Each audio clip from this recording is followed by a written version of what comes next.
Okay, hello, welcome to day 22 of my first playthrough of Hollow Knight.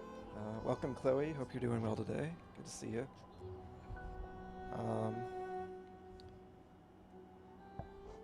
Yeah, I usually go live and then I do like my social media posts and stuff, and then jump into stream. Okay, let's see. I only have 3 charms left to get. Okay, so last time you can hear Zote over there in the background. He's still going. So yeah, we listened to all 57 of his precepts last time. And then I went in here and found a really fun secret boss, and that's basically what I'm going to jump right back into today. I don't know if you ever did this boss, Chloe, but it's like multi-phases. Technically, it's like multi-boss fights or versions of the same fight. They get progressively harder, and I'm on the 5th, I think, phase.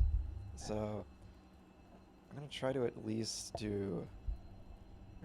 beat the 5th phase. I got really close last night, and then I had to stop, so... Okay.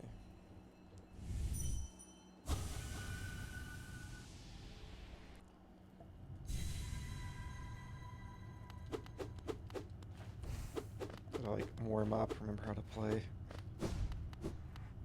Probably gonna get, like, destroyed the first time.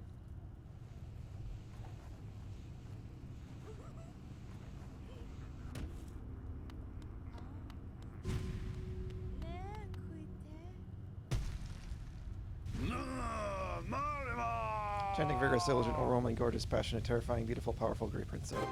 Oh yeah, he does that, alright.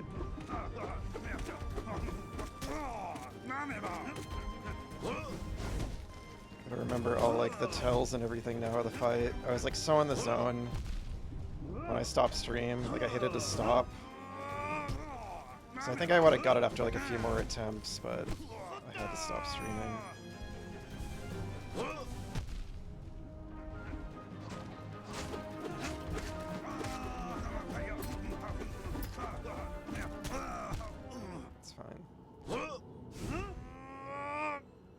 Yeah, and you can only take like 3 hits because he takes off like 3 nodes of health, whatever you call it. Yeah, Zote's definitely one of the more memorable characters. I think I was saying earlier that my favorite NPCs are my favorite NPC in the whole game is the stag beetle that transports you around.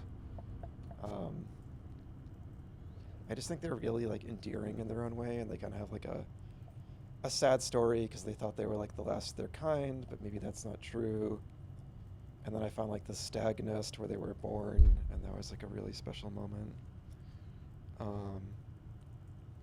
And then Quirrell, I really like. And then maybe Zote after those two. He was pretty funny. By the way, let me know how the game audio sounds, because I noticed it was a little... I feel like it's been a little loud. I was checking the VOD from last time, so... Try turning it down a little.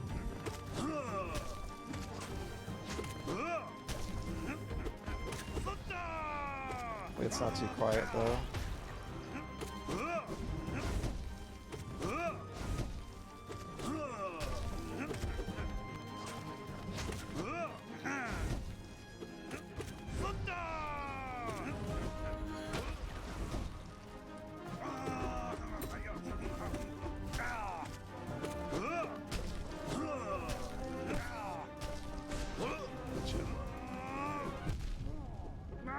Threw me off, he got up right away.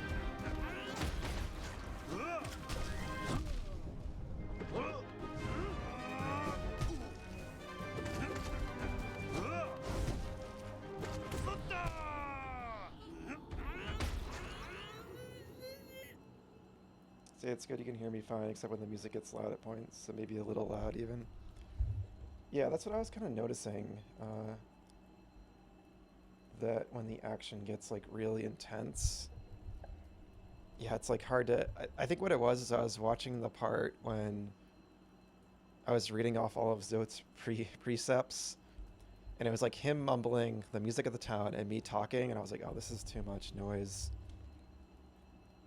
Like all at once.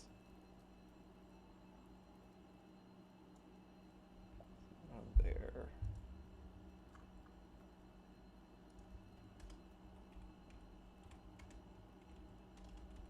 Making a note of like where I have it, see if it's good.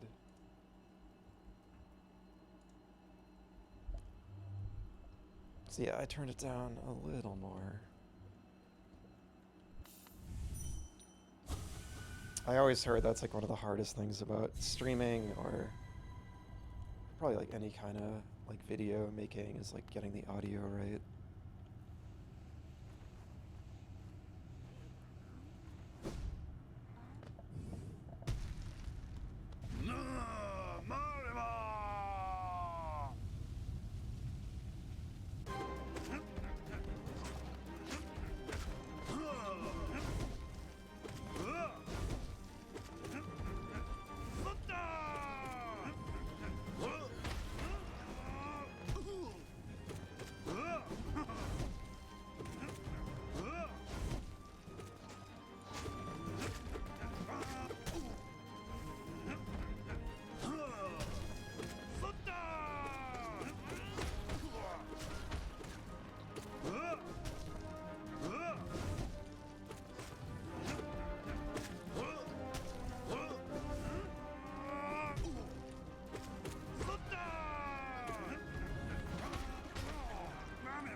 That was unlucky.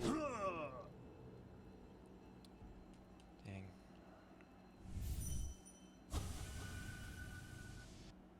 At least this is one of the ones where you can just restart. Like right next to it. That wouldn't really matter because there's a bench right outside anyway.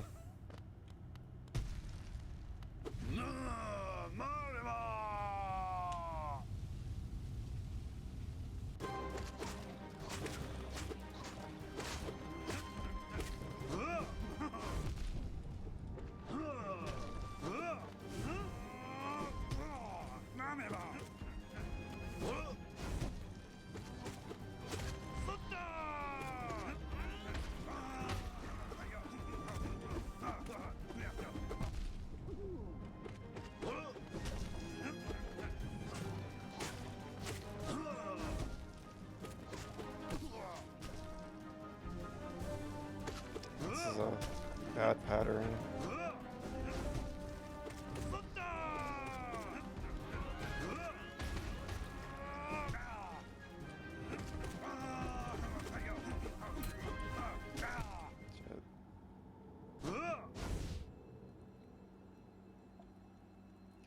Yeah, I know. It's so basically like, yeah, I don't know if you ever attempted this one, but this is the 5th phase. So there's been like 4 fights previous to this, just like this fight, except they've gotten progressively harder each time. So like the first phase, I don't think he was doing 3 damage. But yeah, now he's doing like 3 damage every hit. He moves like way faster than he was originally.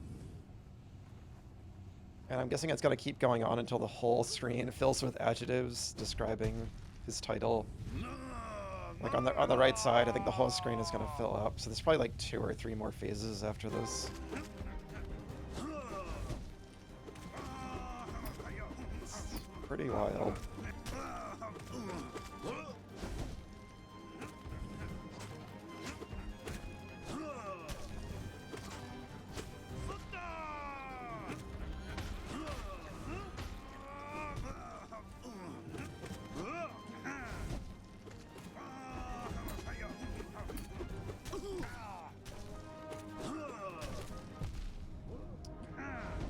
Throws me off when he gets right up, like, gets up right away.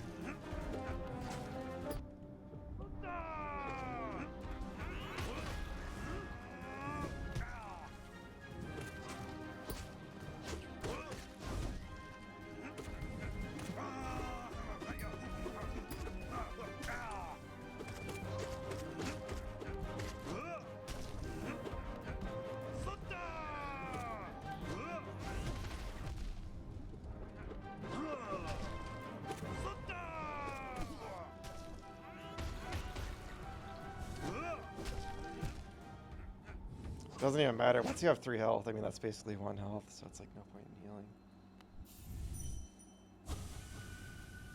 I do think this is like one of those just amazing surprises in this game, though. I was like freaking out when I found it, because I just think it's just such a funny secret boss. I just can't believe how many like cool, just little hidden things are in this game.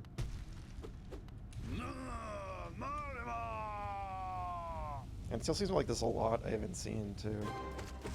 It's all these like weird places in the game. I still don't really understand what the purpose of them is.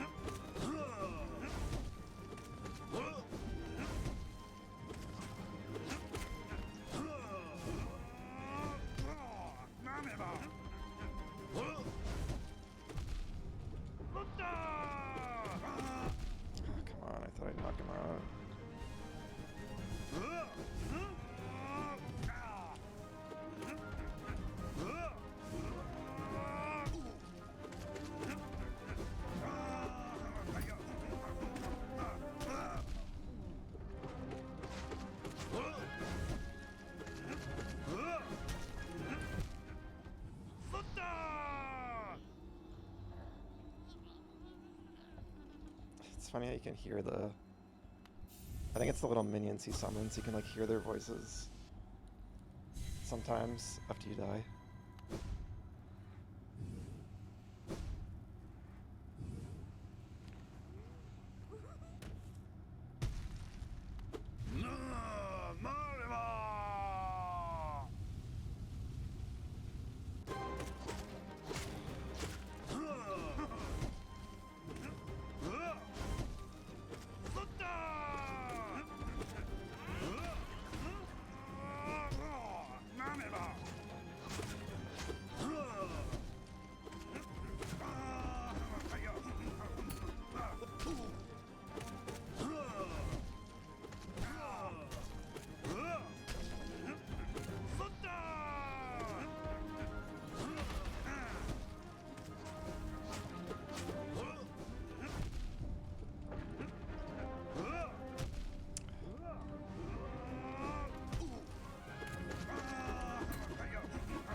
You little thing, God.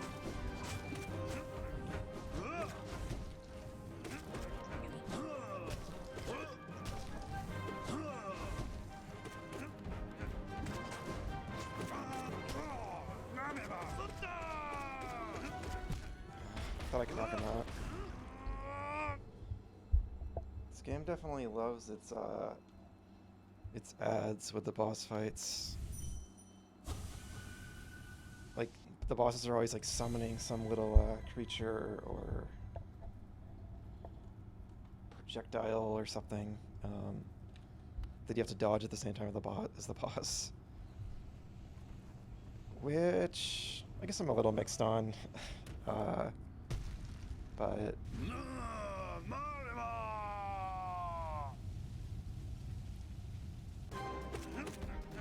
I think for the most part they're still like well designed around it because the movement is so fluid. But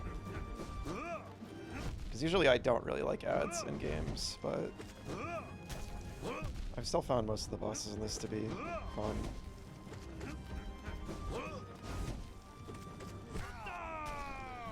Oh, I'm gonna die.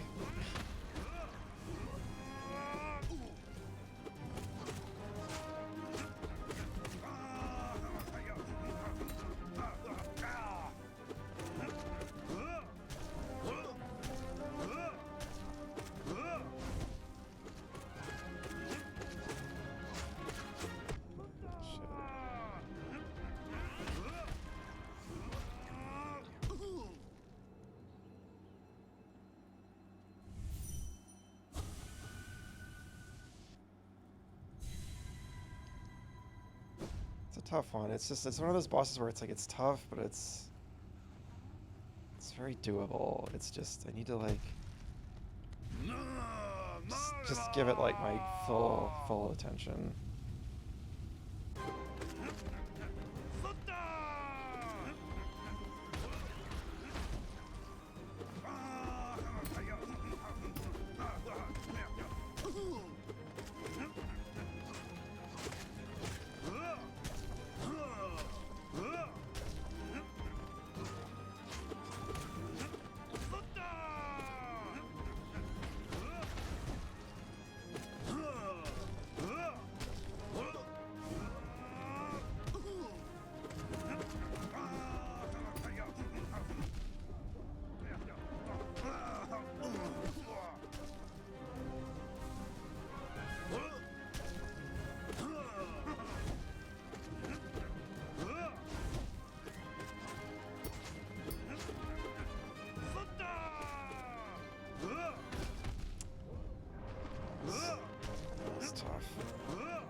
this little hoppy guy is killing me. Oh my god. Literally. Again, the ads.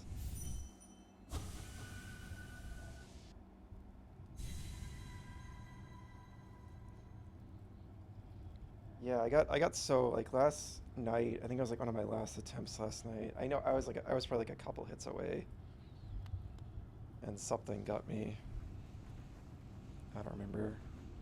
I just remember I was like so close.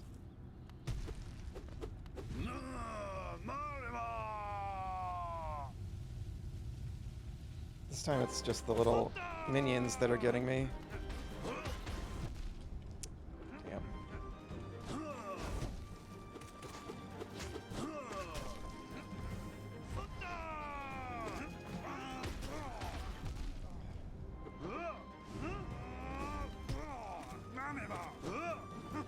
I'm just gonna take the death. Just in the interest of time. Because like once you get down to 2 health, like healing... Usually in the fights there's like always a chance to get back to full health, but here when he takes off so much health at once, it's like once you're down to 3 health, it's like 1 hit and you're done. Or once you're down to 1 health rather, because then you just heal 2. It's hard to recover from that.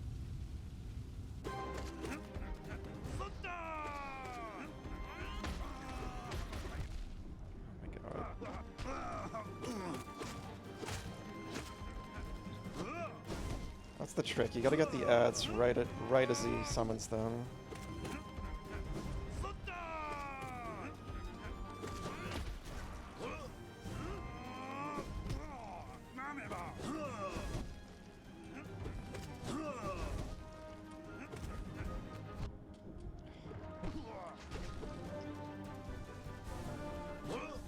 To it.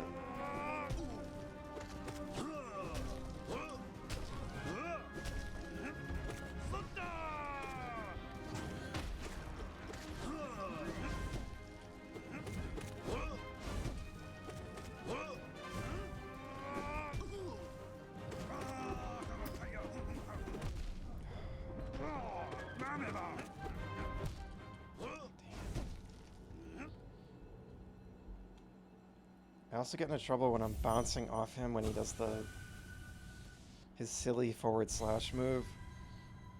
I gotta like be really, because I keep falling into him by accident.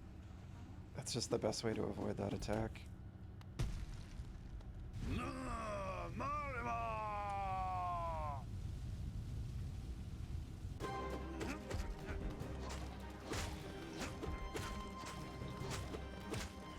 Twice in a row. Oh man. Stop. Oh.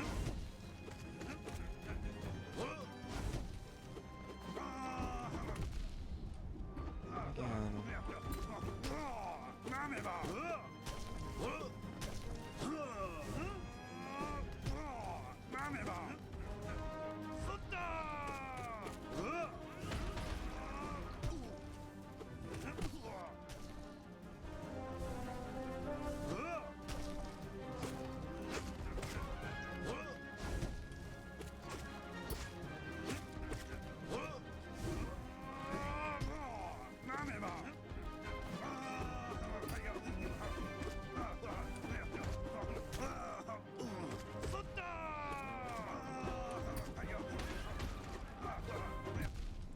Just like that.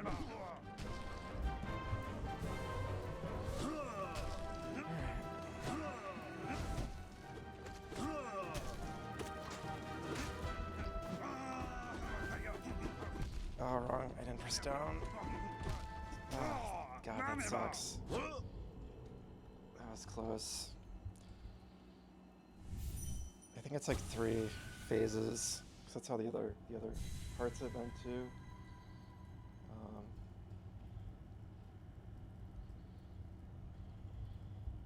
Currently in between going to a big community-wide event or rotting at home watching me because I don't want to go out, even though I said I would. Sounds like that's the same dilemma you were in yesterday. I remember you said you were gonna deciding whether to go out or not. You ended up going out. Yeah, I mean, it's... Yeah, like, you know, socializing is important, but Sometimes you do kind of just need your own time too, so I get it.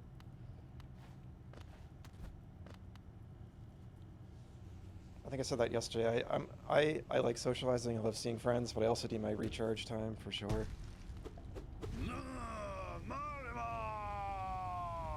Yeah, I'm mostly like naturally introverted, I'd say, but again, I do love spending time with friends as well. So I'm like a mix.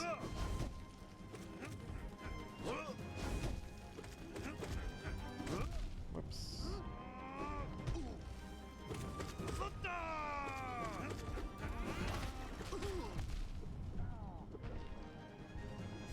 It's a sloppy. It's a sloppy attempt. Very sloppy attempt. Yeah.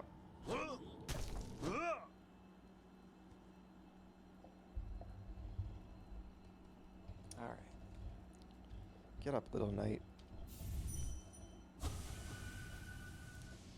Whatever your name is. I mean, the Hollow Knight is apparently something else, but maybe I'm also... I think I'm also like a Hollow Knight.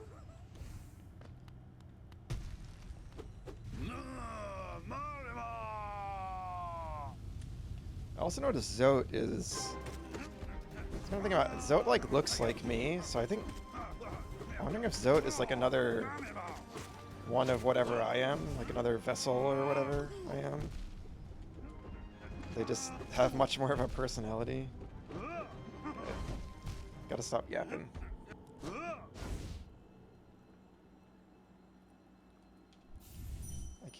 I can't yap and boss at the same time.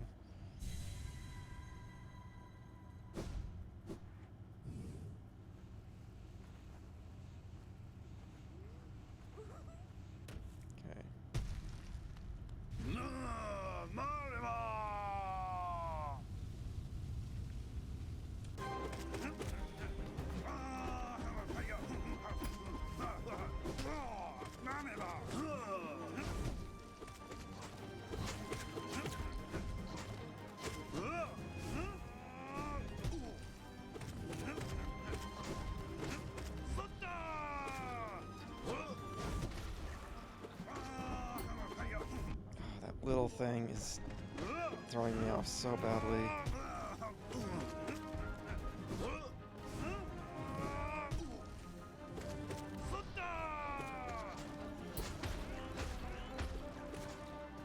What are you doing, Zote?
Oh my god, thank god.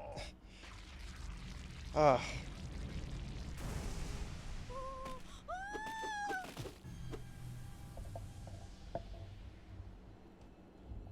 I was like, oh, please let this be the one.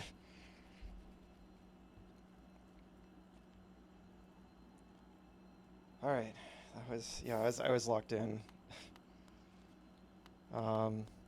So there's still more, because there's still Shiny Dream stuff, but I need a break. That's the 5th phase of that. So I fought that boss 5 times in a row. And it keeps getting harder with each... I read this before. Her diary changed before, so I want to see if it changed again. I love how he's still talking. You got anything to say? Nope. Alright, so yeah, I'll probably attempt that again later. Right now... So they said Stella, I think her name was, whose house that is.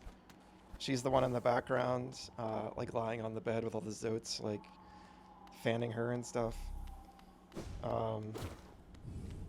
She ran off, so that's like her dream or her wish or something. They said she ran off to the cliffs, and I think they mean the Howling Cliffs, so I want to see if I can find her. That's a secret. I just noticed.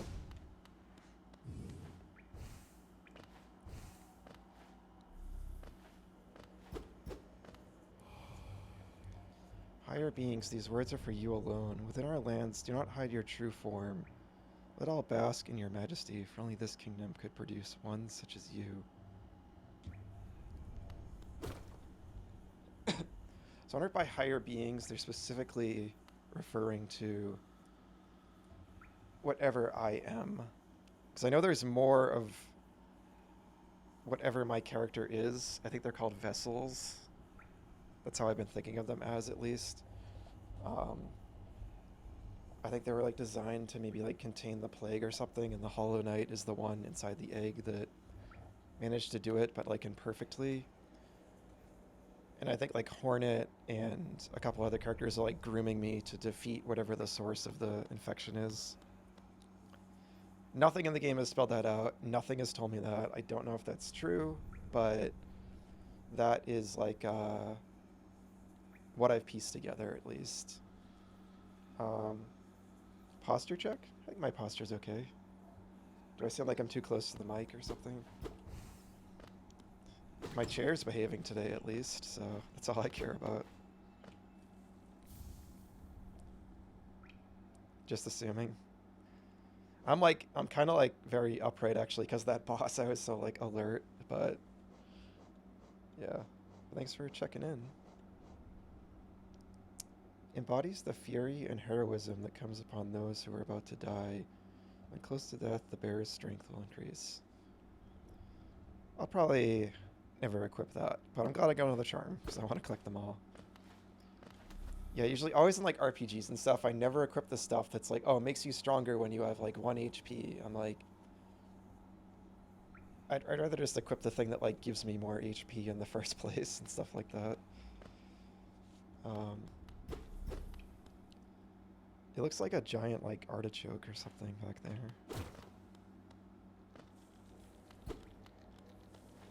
Oh, okay, we're here.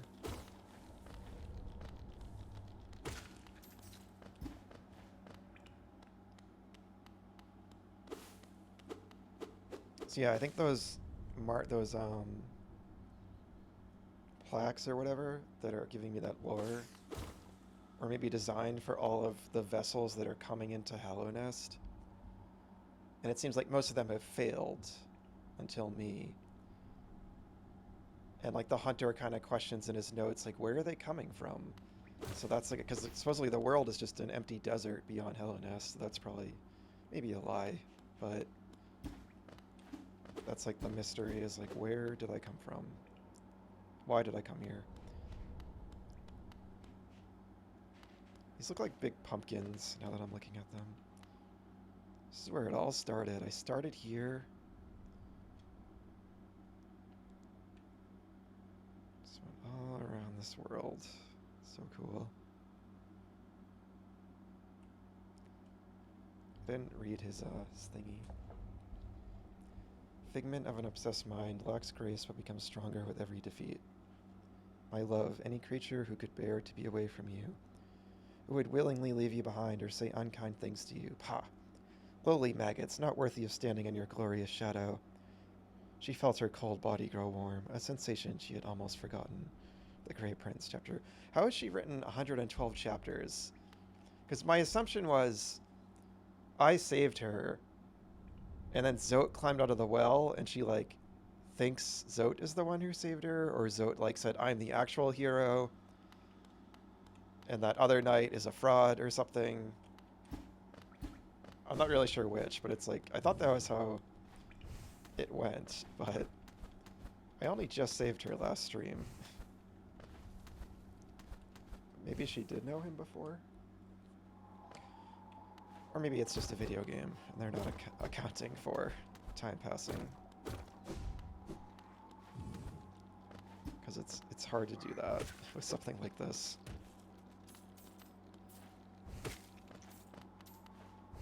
Let's see if we can find her. I love the lampposts here. It's so cool because the opening cutscene was me walking down this path, and I remember like seeing these lamps, and then I jumped down the hole. So it's cool to like come to the area in the cutscene, like actually in the game. Yeah, you always gotta keep in mind that maybe something is just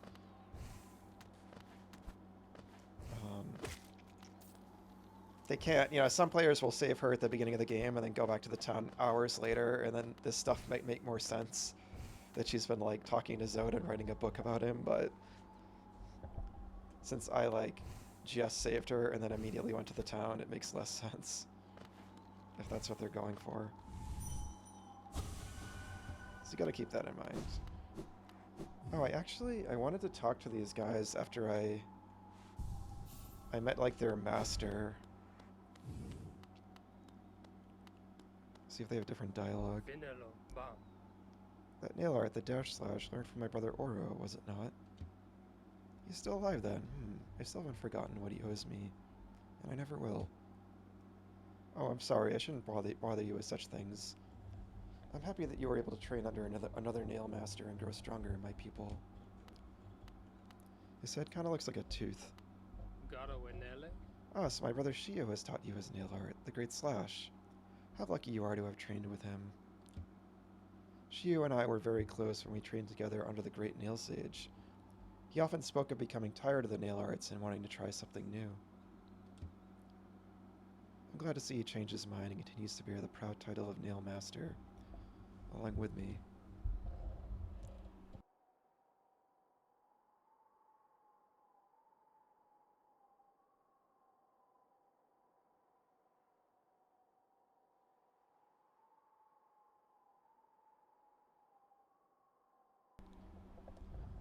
Now let's see if he mentions that charm. Could it be? Only the great nail sage himself could have bestowed such a thing.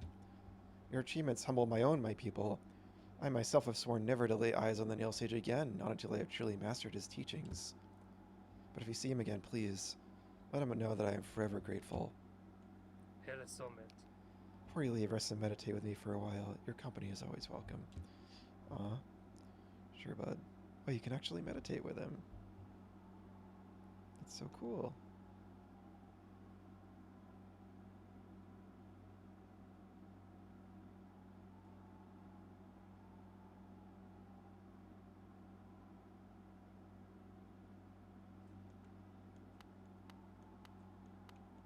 And you can't talk to him anymore.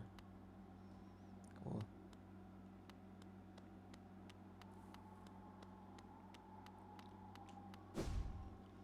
Yes, that was a good meditation. I always like to wait for a while during moments like that, because you never know. Something might happen. There might be like a little Easter egg. I also just like to immerse myself too in the game. We fought that guy. Damn.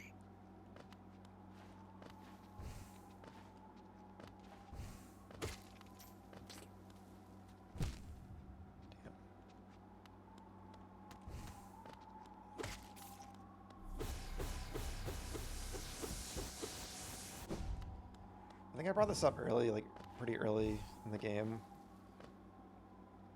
But I just wonder if all these discarded shells, they're almost like, maybe they're just like shells or, what's the term, like molting or shedding. like shedded like carapaces or something of bugs, but it's almost like you could think of it like Hello Nest almost seems to be just like built on the corpses of like a billion bugs. Like all the walls and stuff, it's just like all these like dead bugs, and this just, it's one of those things that gives the game its like macabre, kind of morbid, like dark, again, like dark fairy tale vibe, but it's also like very cute and playful as well. So it's a really interesting combination that, I said it before, I think they just kind of like nailed the exact vibe they wanted this game to go for. That mix of like melancholy and whimsy.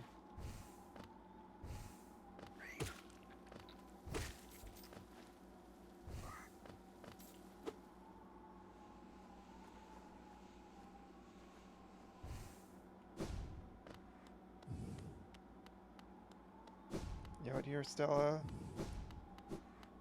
Maybe she's not here. Maybe that was just like flavor text and she's just kind of nowhere. But knowing this game, I bet you can find her again. I'd be kind of surprised if you couldn't.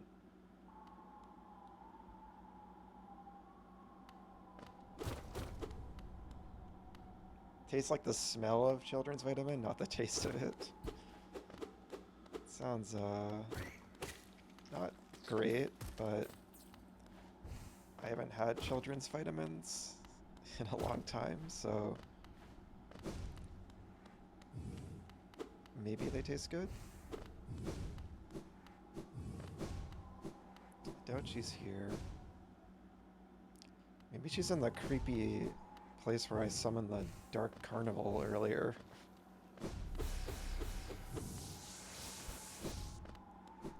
Here.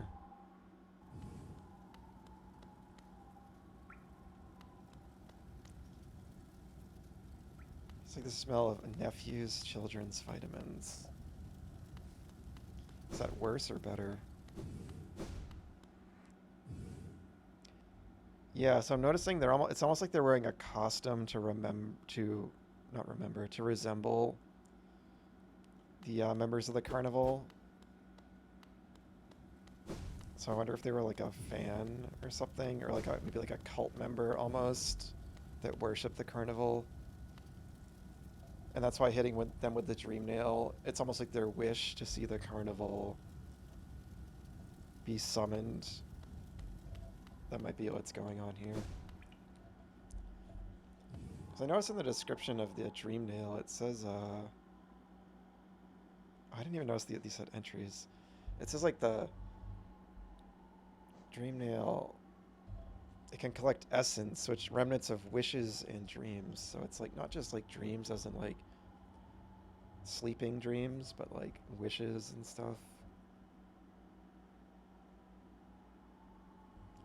That's okay. They're probably harmless. I don't know though.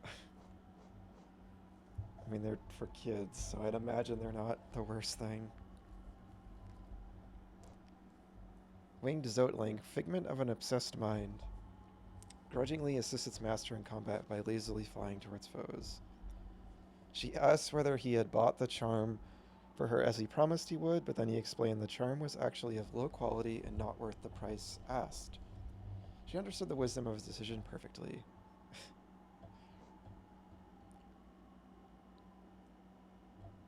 It is not threatening, but they can still get you into trouble in that fight. That lowly mapmaker's wife, ha, my queen. How could you compare yourself to her? In the face of your intoxicating beauty, all other females are merely dust. The Grey Prince trembled with anger and indignation and love. Deals poorly with the pressure of existing and quickly explodes. The Grey Prince was a wanderer by nature, but she could not bear to be separated from him. So she devised a plan to make sure that she and her prince would be together always. She only had to wait for her chance. Huh.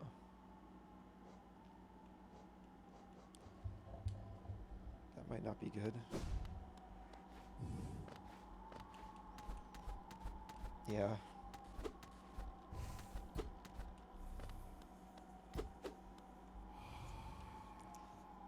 I've read this 1,000 times. Okay, we're leaving. I don't think she's here.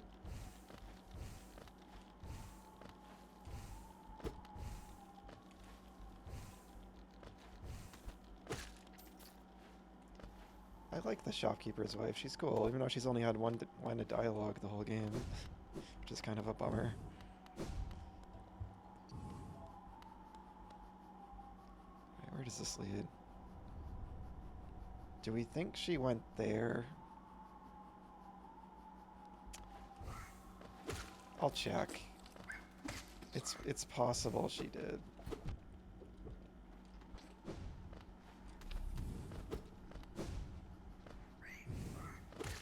Shit. Who do I love? I was just saying that because the diary entry or whatever was kind of dunking on the map. Maybe I said shopkeeper. I meant the map maker's wife, who runs like the map shop in town. I just think she has a cool character design, but I wish she had like more of a character, because she kind of repeats the same line of dialogue every time you talk to her. And by talk to her, I mean not when you buy something from her, but when you like go to the side and like talk to her like behind the counter. She just says like, "Oh, my husband makes Helena seem wonderful, but it's actually really dangerous. You would take her from corner for yeah."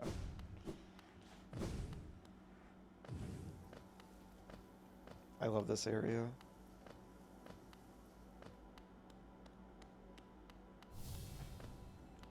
Oh, I'm glad I came back here. I must have maybe not had the dream nail when I came here. Cool. I feel like no matter what I do in this game, it rewards me. Like, it just... Nothing ever really feels like a waste of time. I'm just always finding something new.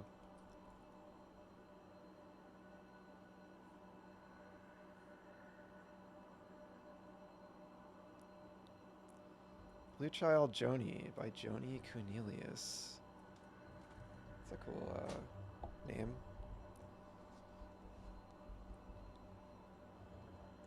Exactly. That is exactly what she says. At times, my husband makes Helena sound a wonder, but sometimes it seems a ghastly, dangerous place.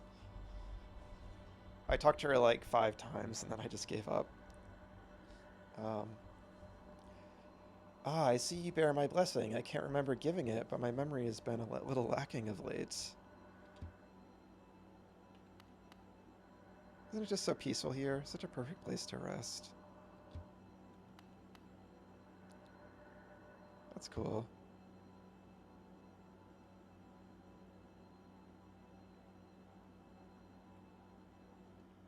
Tempted. I'm trying to resist the urge. I just screenshot because I've taken a lot. But I love how this room looks so much.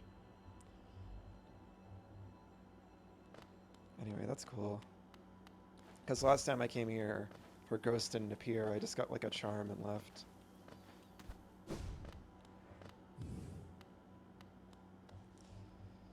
Cornifer is, yeah, he's alright. He's not really around much. I guess that's his job. I think yeah, I'm curious. I need to... That's right, I gotta buy the map of the Ancient Basin. I'll go do that now. And then, I'm curious if he appears back in town.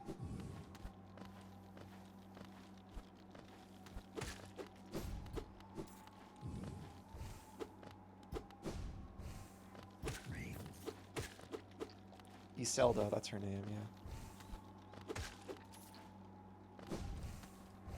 No.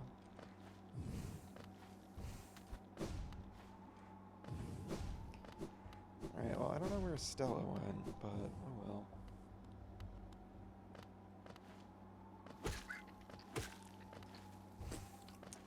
I was kind of saying earlier that I didn't really mind this game didn't have like traditional fast travel, and it was more like the stagways, and it's all kind of contextual with like the world and everything.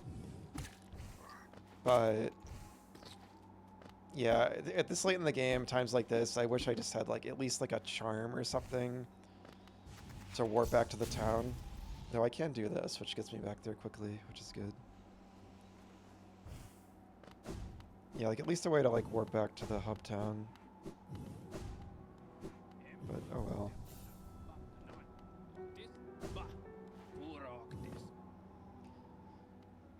She is. She kind of looks like a light bulb. That's what our design makes me think of. Are you enjoying yourself down in the ruins? At times my husband makes hell and a sound to wonder, but sometimes it seems a ghastly, dangerous place. Are you enjoying yourself down in the ruins? At times my husband makes hell and a sound to wonder, but sometimes it seems a ghastly, dangerous place. That's what she says. The whole game. I just always like when especially in a hub town, it always bums me out when NPCs don't update their dialogue as your adventure goes on. It's kind of a pet peeve of mine with games.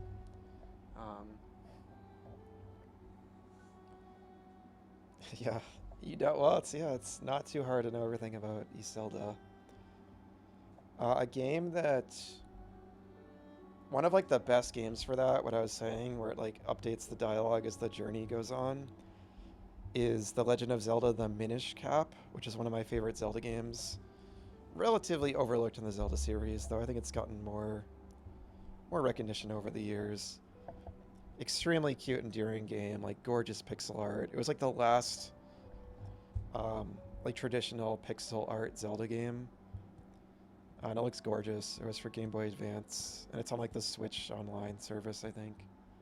But yeah, that game, like as your adventure goes on, like every time you do a dungeon and stuff, it has like a really awesome, like detailed hub town, and it's constantly changing throughout the game. It's great, and like everyone's dialogue updates and stuff. All right, so I've been hesitating buying this because I kind of wanted to keep the mystery in case I haven't seen all of it. But I think this is the last map, so I may as well just get it. Yeah, and that's all of them because I got the trophy. After more supplies, you've already bought so much. Unfortunately for now, you've cleaned us out of anything worth selling. Cornifer will no doubt be pleased. Though I do wonder what he plans to spend all that geo on. Sounds ominous.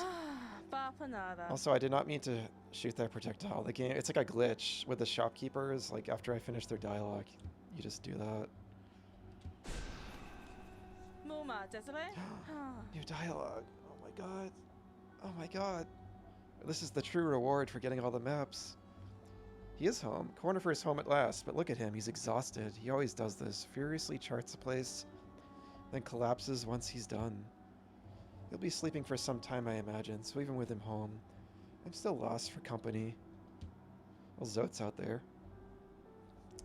But I do love the bug, even his faults. Seeing his passion for maps, it's something of an inspiration. Yeah, it's good to have a passion. Corny keeps asking me to join him in his adventures, and I've always declined. Maybe next time I should accept the offer. Corny is a really funny nickname.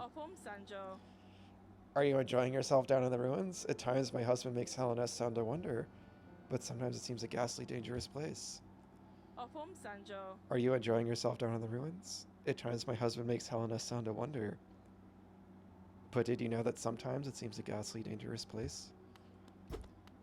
I didn't know that. Thanks for telling me. I wonder what she's supposed to be. Like a snail, maybe? Like her... kind of like her shell. It's almost like her... it's like she's wearing like a shell dress or something. I don't know. I'm trying to like decipher what all the characters are, but sometimes it's hard. The Elder kind of looks like me too, actually. Papanada. Yeah, I like all the voice acting, but hers is the highlight. So where's Cornifer?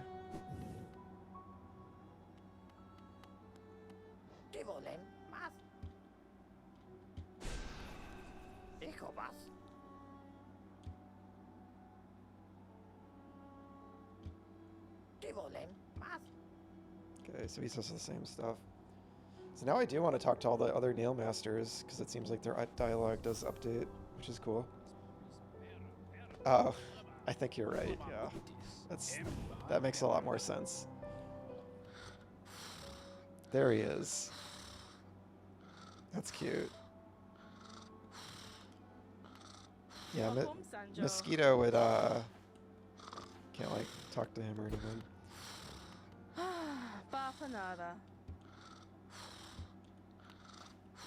That's cute. Looks like a cozy little nook up there. Alright, so I think we're done.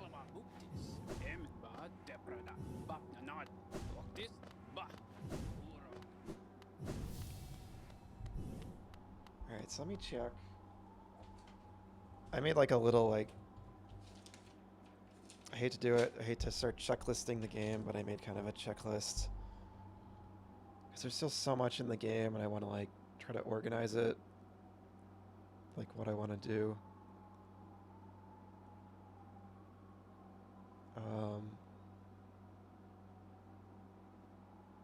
Maybe Stella went to Crystal Peak, because that's kind of a cliff too.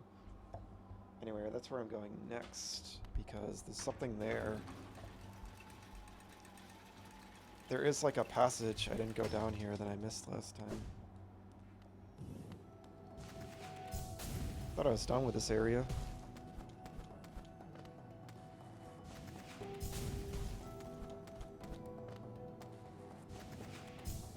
The Celeste zone, as I like to think of it. Just kind of, it's like the whole design of it, how you're always like jumping through midair, and like the whole Crystal Mountain theme. I always think of Celeste here, which is an incredible game that I will always highly recommend to anyone.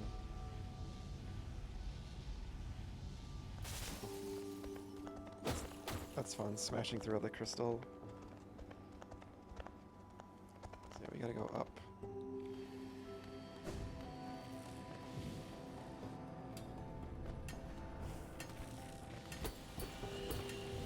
These things have a hunter entry, but I don't know how to even kill them.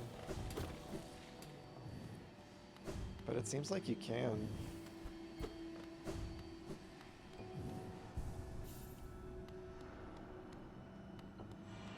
I just noticed those look like the houses in Dirtmouth. So this was where like the workers like slept and stuff, which is a cool detail. I always love when like thoughts put into like the environment in games. Like that. Make it feel more like a world and not just a level.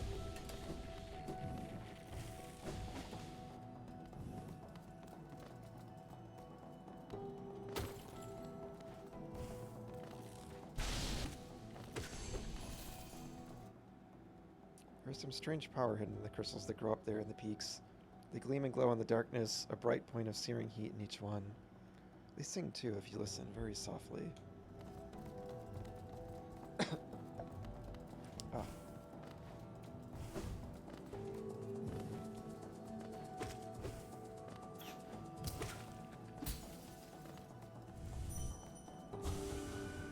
Light refracted, energy contained. So they like absorb the light or something, maybe?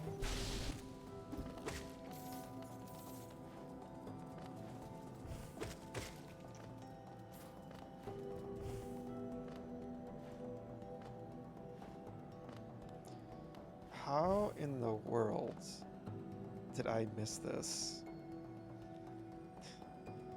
It's just like an obvious passage over here. I guess when I came through here, I wasn't like super thoroughly exploring. I guess I just went up instead of going down. Watch this lead to like a whole new area or something. That would be ridiculous. I hear a little friend. Nope, just a little friend. Just a little Mimo.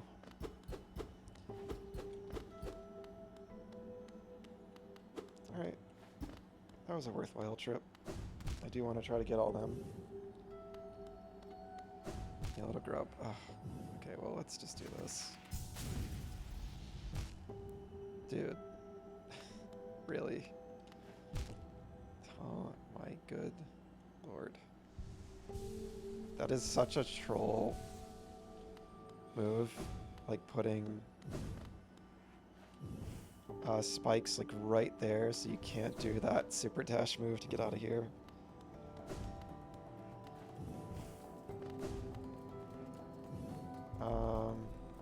Okay, so I gotta get to a bench actually. So this is a moment like I wish I could just use the Dirtmouth charm to just warp back to Dirtmouth right now. I usually don't fast travel a lot in games when I'm like initially exploring the world. It just kind of like takes me out of the experience, but I do like having it at this point in a game when I'm just trying to like cover all the bases and find all the little things I didn't find. But they just didn't do that. They made a choice there. Oh, I turned the HUD off because I was taking a screenshot earlier. It just looks nicer without the HUD. I wish I could just leave it off completely because the art is so nice in the game, but you do kind of need the health most of the time.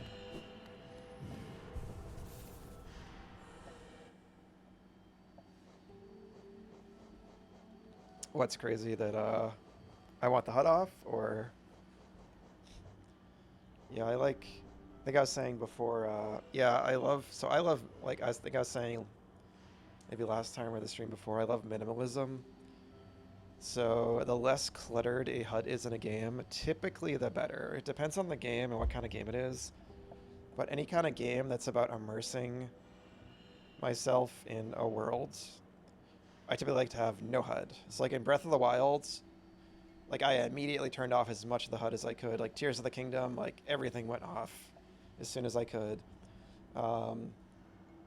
Yeah, like immersion and atmosphere are like so peak in games for me. So I always like when there's some kind of UI that clues you into your health or something beyond like a typical HUD, but it's okay in this game. It's more of like an action game, but it still is like very atmospheric and the art's really gorgeous, so ideally I would have the HUD off.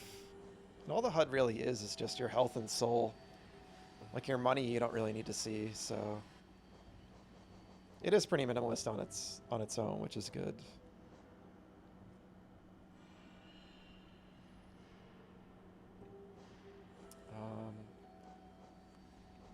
So that's right. So I gotta bring out my murderous little child, because I gotta do this quest. I only have 3 left.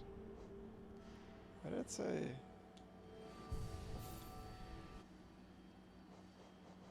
said I had 2 left here, though. It's a lie.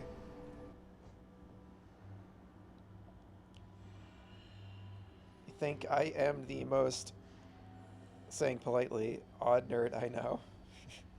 I take that as a compliment. Thank you. But that's not that odd, actually. I think you'll... I mean, I know several people who would feel the same. Well, yeah, like, in the minority, but I've definitely heard other people say they prefer, like, a HUD-less game. I mean, that's why the option's there, after all. For weirdos like me.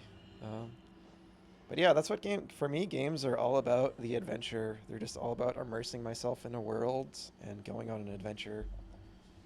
So anything in service to that is usually something I'm into. But again, it depends on the game. If I'm playing like, I don't know, like Star Fox, that just popped in my head because they just announced that new one recently, or remake or whatever. You know, some game like that where it's like a shooty space shooter game or action game, then like, yeah, it's less important, but anything that prioritizes immersion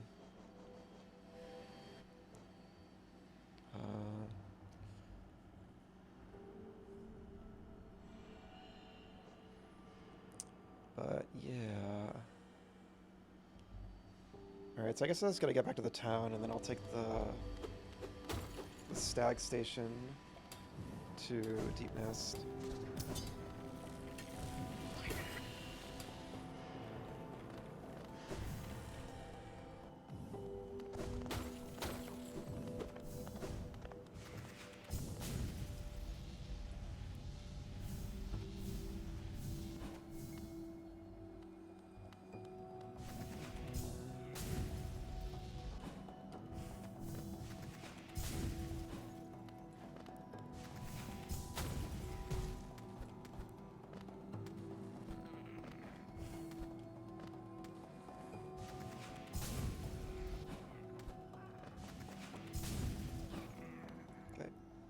That move is really fun for getting around fast.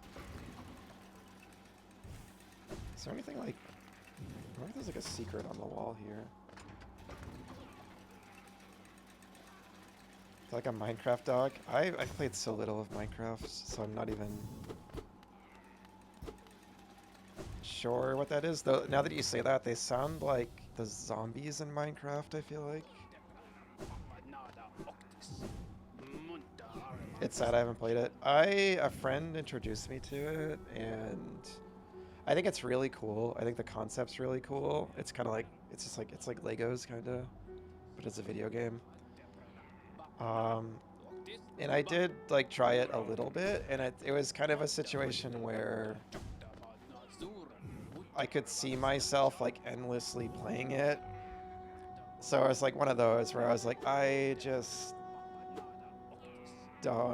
don't even want to start, because I feel like I'll get sucked into it and it'll be all this time I spend on it that if I'm playing a game, I want to be playing a variety of games, so yeah, I just figured, I thought I might get like too sucked into it and not play anything else, that kind of thing. But it is a cool game. I know it's been like very inspiring to a lot of people and stuff, so I think that's cool. Oh geez, my bots are activating simultaneously. Sorry about that. I don't want them to like spam the chat. They're supposed to be on like a timer. I don't know why they went off at once. Fair enough, yeah. Maybe someday I'll check it out again and just kind of like be like, all right, I'll play it for like a month, and just try to like make some kind of castle or something.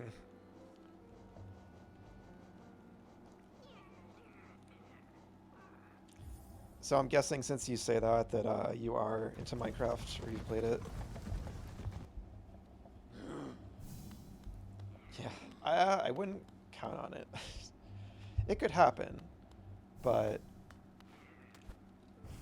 I feel like Minecraft is a very oversaturated streaming category, so it's not a priority. You drop on it, that's cool, yeah. Yeah, it's, I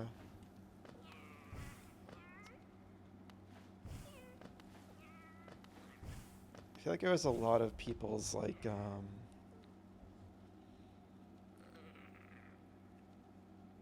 really know what a good comparison is. I was gonna say Mario, but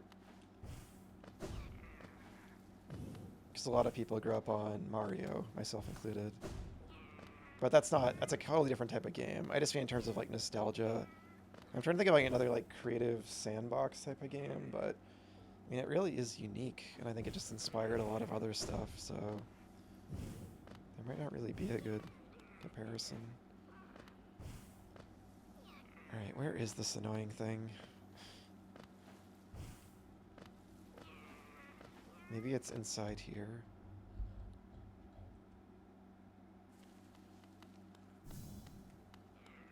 What was that? Oh.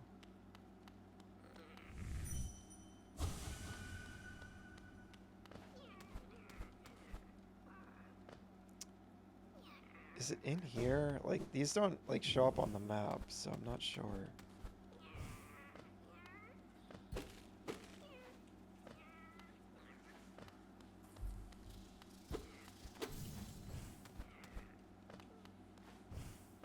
Very strange. You're the youngest, so when your older siblings got into it, you was there for the hype. You don't play it much right now. One of those games you get really into for like a month, and then don't touch it for the year after. Yeah, I get that.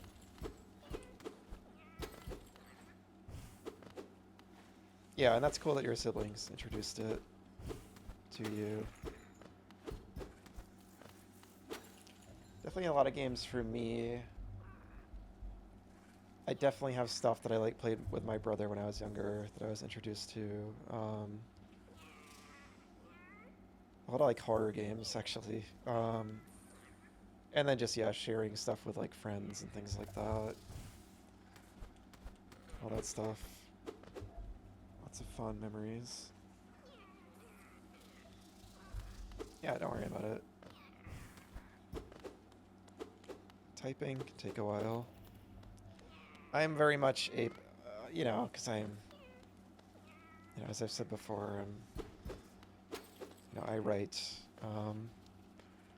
but you know, I was like an English major and stuff. But yeah, I'm definitely a paragraph writer with Twitch chats. That's why I've tried to like find communities in the past that tolerate that, and I have, which is cool. They're out there. I don't tend to chat in like the giant, you know, thousands of viewers streams. But there's definitely communities out there that are smaller, that are more about like conversation and stuff like that. And that would ideally be like what I would want, you know. Just kind of like a place to like facilitate discussion and stuff about games.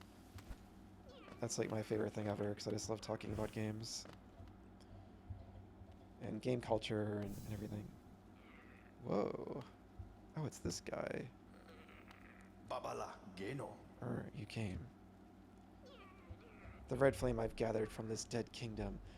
You would claim it for our master for his final act. This is so funny. I can't... Am I gonna fight him? So I was literally saying, like, last stream, it's so annoying and repetitive that they just make you go out and fight all these annoying little enemies to get these flames.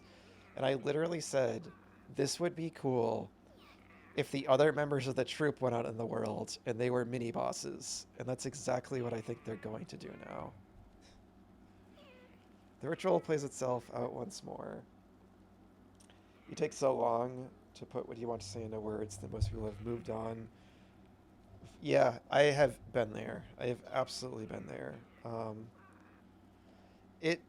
This has happened multiple times in this game where I'll say something and then the game like does it later.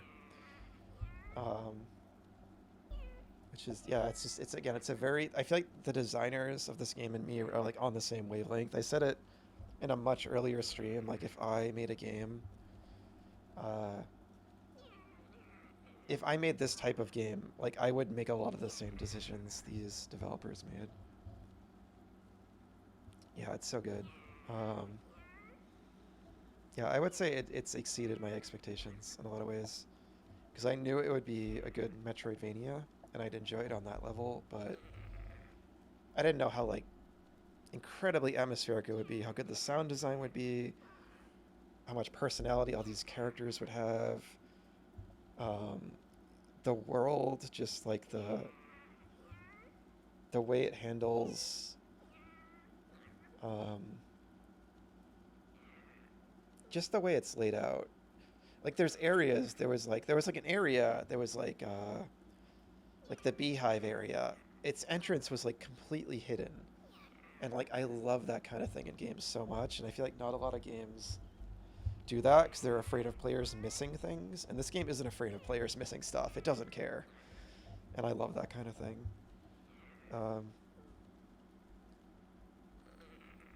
Yeah, but no, yeah, I wanted to respond to what he said because yeah, I'm assuming you mean like in Twitch chats and stuff.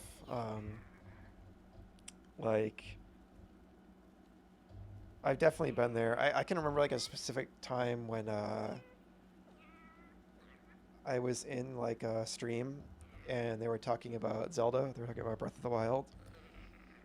and there were just all these messages flying a mile a minute, and I had like so much to say, and I was like, no, I was like, I'm such a perfectionist. I don't want to just blurt out some like typo-y, poorly thought out message. And like by the time I like finally knew what I wanted to say and got it out, the conversation had just like moved on to something else, and it just felt like so frustrating. I'm like, ugh.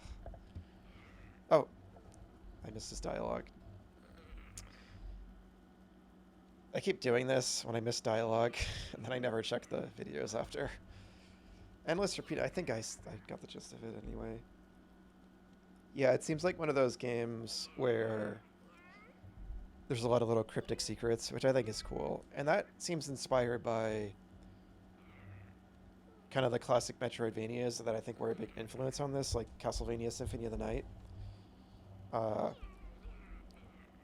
Which I think I was talking about. I think I was talking about that when you showed up, Chloe. I think I was like yapping about Castlevania.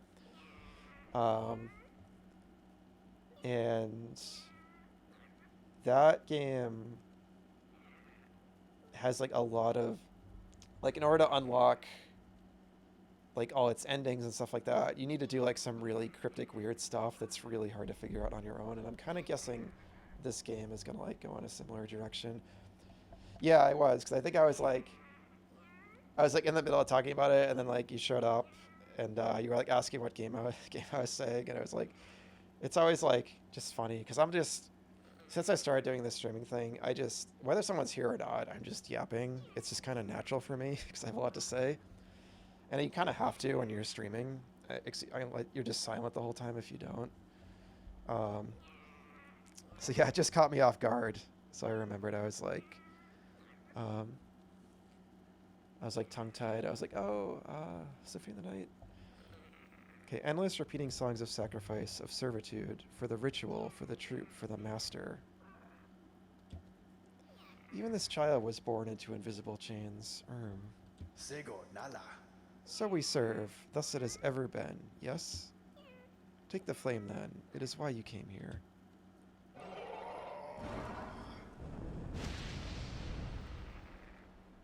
Baba Gondala. Curious like what their story is. It seems like they might have some kind of like sad backstory. Yeah. Yeah, and I always have my viewer count off. That was like something that was recommended before I started streaming, because it can just kind of like mess with your head if you're constantly focusing on that. But yeah, I've been grateful. You know, I've had definitely I've had a handful of new people show up, and several of my friends, like my IRL friends, stop by now and then, which I appreciate. It's on my online friends too, so. But yeah, it's definitely been an experience so far. It is done, and yet it is not merely by fortune that we meet here, in the darkest, furthest reaches of the world, where my master's scarlet eyes cannot see us. A song that never ends is no song at all. You take part in the ritual, yet I sense you truly have no master. Is it so? Perhaps together we can banish that livid flame and let this dead kingdom rest in peace. If you wish to silence the endless song, meet me where it began.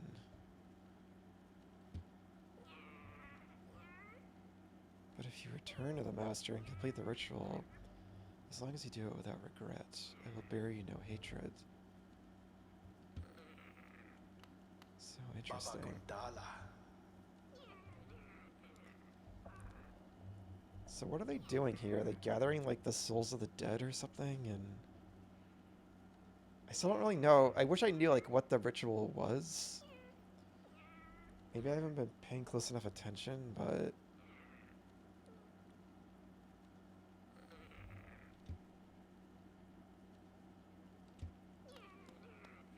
because I don't have enough information. So I'm gonna go probably do the other flames, because I feel like it's the other members of the troupe. Or at least one of them probably is, the big slug lady.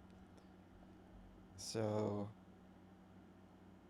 I hope by doing the other two it doesn't lock me into completing it.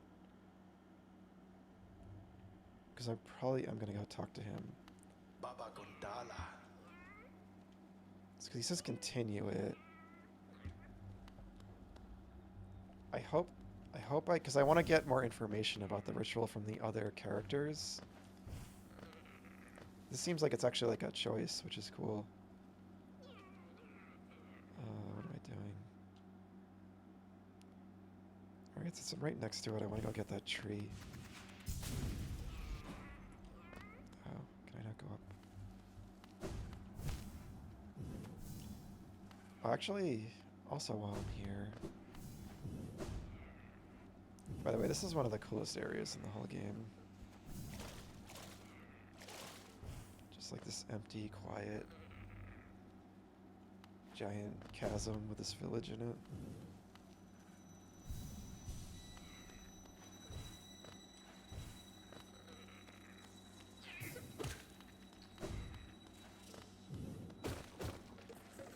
Yeah, I was hoping they'd be here again. Now this character is just straight up no face from Spirited Away, pretty much. My good friend, you wear that bright mark of relationship. Then you've met her, perhaps.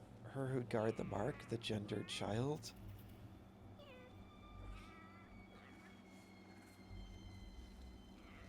So... I think they're talking about Hornet and referring to like the king's mark that I got. Yeah. A sprightly thing, isn't she? Pale gift to the nest and the beast, and fair trade for a sacrifice made.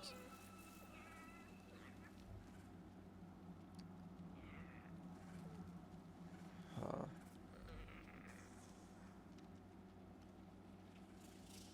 So is the beast the worm? W-I-R-M, or is that something else? Long she's been distant, we do our spirits well were she to grace us a visit home. Oh, I am sorry. Old memories cause my mind to wander on such silly diversions, especially when I'm oh so famished.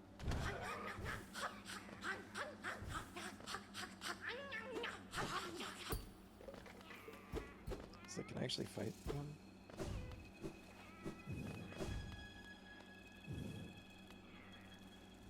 Yeah, it is a strange name. So yeah, that is what a midwife is.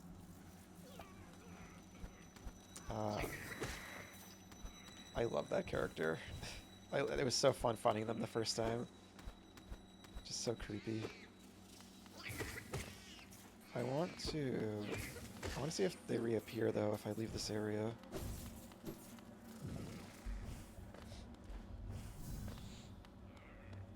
Also, again, they look so much like No Face, which is like one of my favorite characters ever from Spirited Away.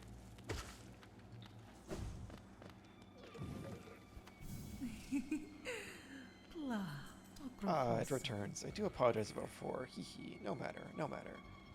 My appetite often gets the better of me. For now, at least, I'm content. Would you hear about myself?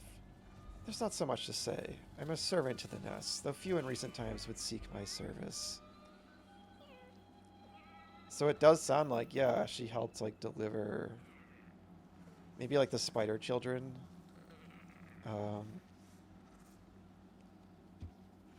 Our brood has lost that pestilence of the mind, a sad fall for the most intelligent species. Yeah, so she's one of, like, Hera, the Beast's people. Okay, so the Beast is probably Hera, one of the Dreamers. Sometimes I do wish you could hear the you could cycle through the dialogue, though I kind of appreciate they didn't do that, because it's more natural, but... So she said Hornet was a gift to, I guess, the nest and Hera for a sacrifice.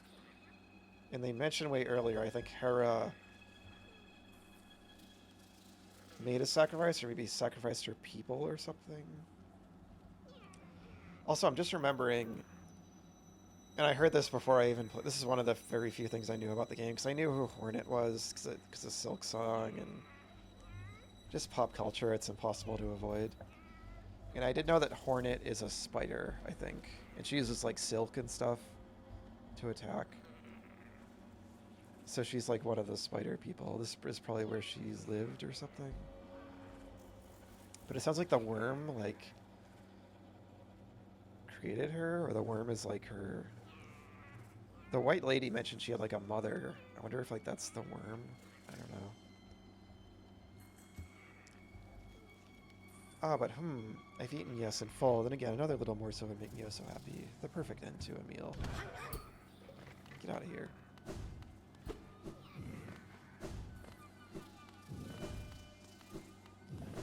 Yeah, I didn't think to come back and that they would have more dialogue. So many little details.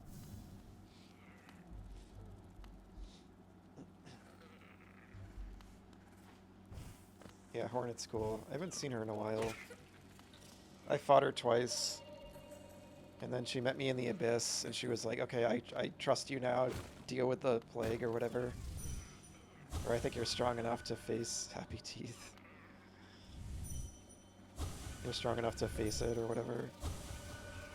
God, get out, get out, get out. That's cool.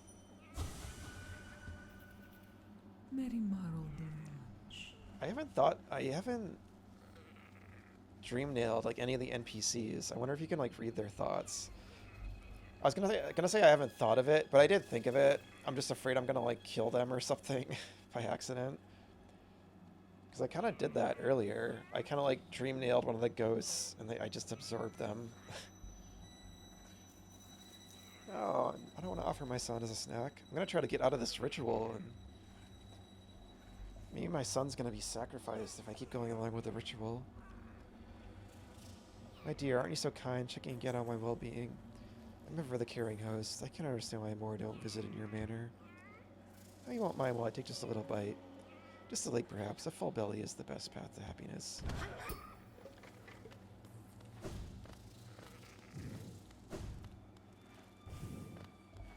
And yeah, her face opens just like the other spider enemies. Damn.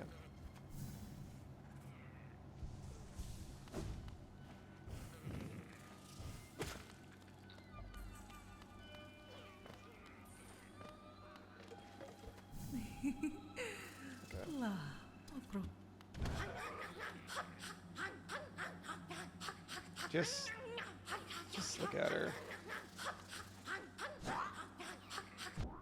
Whoa.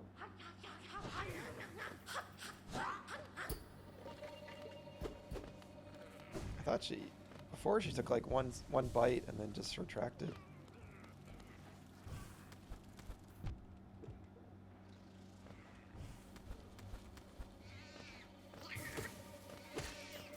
This was a memorable part of the game, going through this area for the first time. It felt like it went on forever, but these things took forever to kill when I was here. I'm curious how much quicker they're gonna be. Oh my god, they take 3 hits now. That's so wild. I came here before I even went to the City of Tears. Like, I came here like super early. And these things took like 10 plus hits to kill. I saw like the weakest nail and everything. So it took forever to get through this area. But I just wanted to keep going and see what was at the end of it.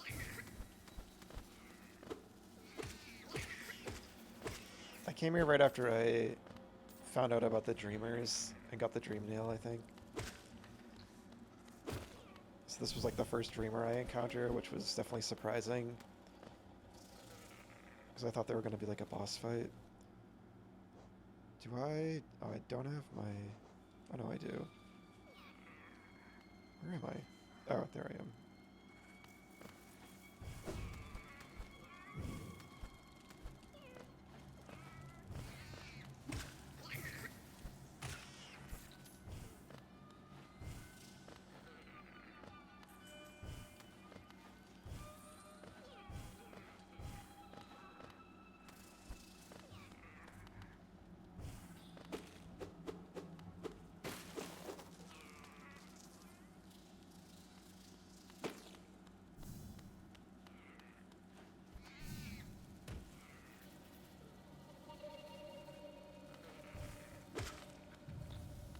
I swear I got this one.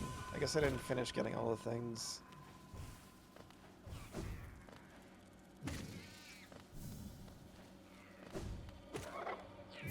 Yeah, because... So they do save, not to like redo all of them. I must have just moved on without thinking.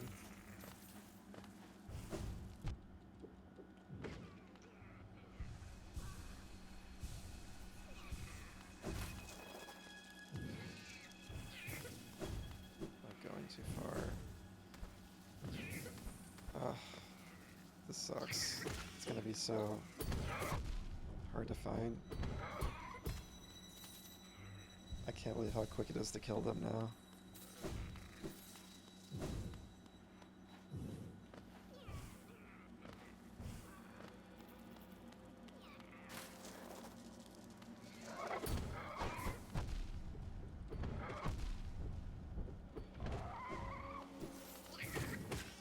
Just brute forcing them.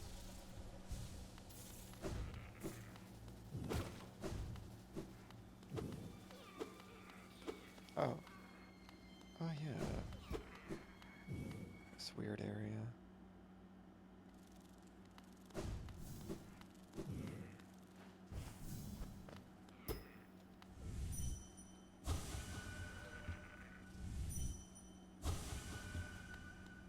I didn't know I could read like the thoughts of things when I first came here.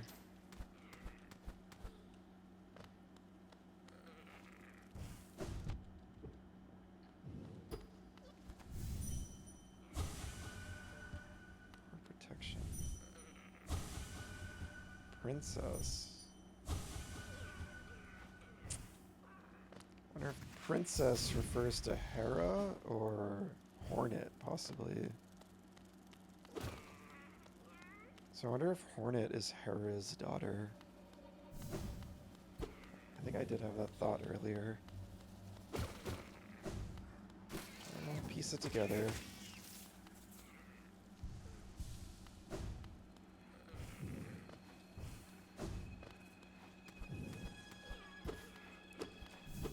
feel like she would have told me that though when she was... Last time I saw her, it seemed like she was on board with killing the Dreamers and releasing the seal or whatever. But she didn't say one of them was her mother, and I had already killed her mother. Powerful, well-armored, and fast, these are no mere beasts. Study their movements and watch carefully for an opening. Yeah, I got that, Hunter. Thanks. That could have been useful way earlier. This is what happened. I must have gone in that room after I got the tree, and it cancels out. It cancels it out. That's probably what happened.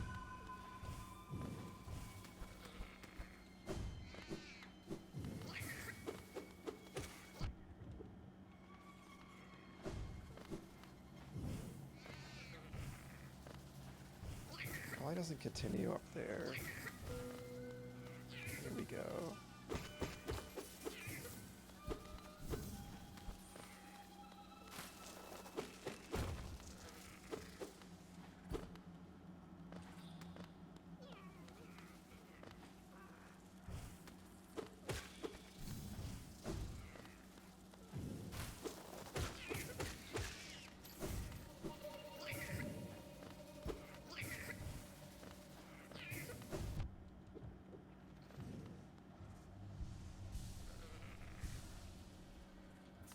I am so deep in the lore, yeah. Yeah, I love, like, storytelling is always one of the most important aspects of pretty much anything. And I think I said it earlier. Like, I love when a game trusts, or any story really trusts the player or the reader or the viewer to figure things out on their own and ask questions about the story. I think that is the sign of good storytelling, at least in my opinion. Or at least the kind of storytelling I often like. Instead of just kind of like spelling it out, you know. Like, Hornet could have had a big monologue where she tells me everything that's going on and like spells it all out in the last third of the game. But and maybe it would be more realistic if she explained a little bit more, but still, I like that you're just finding all these little clues It's kind of like being like a detective and like piecing it together. I think it's really fun.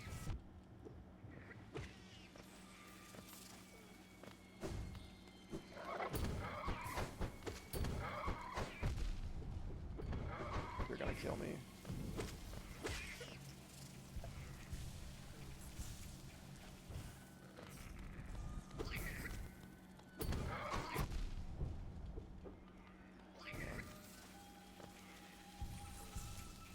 Yeah, I'm guessing there's a lot of YouTube videos about this one. The lore. There it is.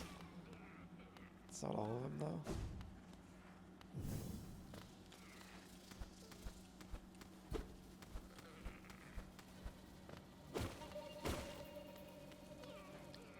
I usually don't like to watch those, though. I like to, like, figure it out on my own.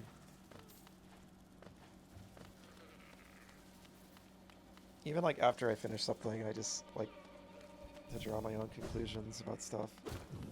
Sometimes I might seek that stuff out, but it's rarer. Usually it's for something... Oh, there we go. Okay, got him. Usually it's for something that's, like, really, maybe super obtuse. I remember doing that when I watched the anime Neon Genesis Evangelion. It's like a classic anime. And I just went on like a big wiki dive after I finished that show, because I was like, alright, what the hell just happened? And like, I feel like that was almost more interesting than some of the stuff in the show to me, so I didn't really regret it.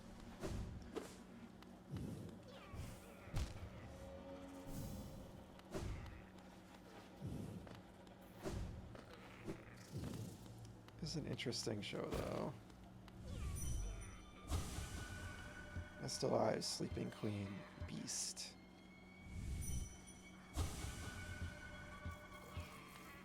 So that, Sleeping Queen. So yeah, her is like the queen of the spiders. And they just mentioned a princess, so I think Hornet might be her daughter. That's what I would conclude. And the midwife was talking about her, so the midwife probably like helped deliver her, but they mentioned something about a sacrifice with the worm. I think that has to do with the king too, so I don't know what's going on there. But anyway, I'm gonna leave you with this creepy ambience because I gotta take a break. I've been streaming for almost 2 hours already, so just been into it. But yeah, I'll be right back.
Okay, I'm back. Yeah, almost. Hour 45 minutes, to be exact.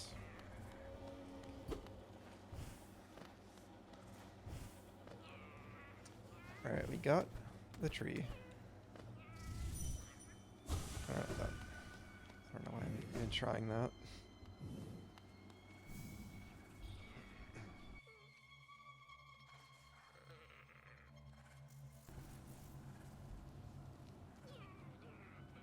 Yeah, so we're right near the stag station.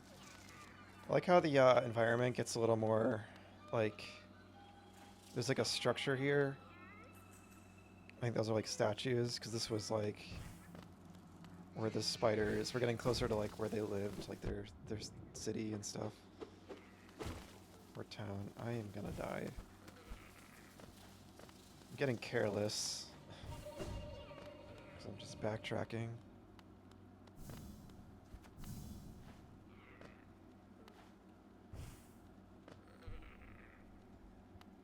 Yeah, no worries. Good luck with the assignment. That sounds complicated.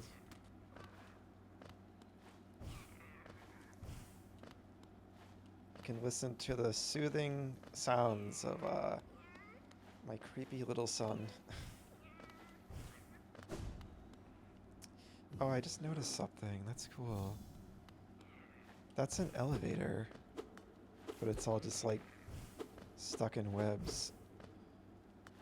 I wonder if there's a way to like activate that, but I don't feel like dropping down again.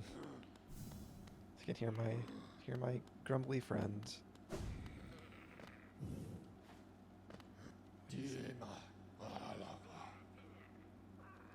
Oh, thank you, friend. Alright, where are we going next? I gotta look where the next, okay, there's one in there.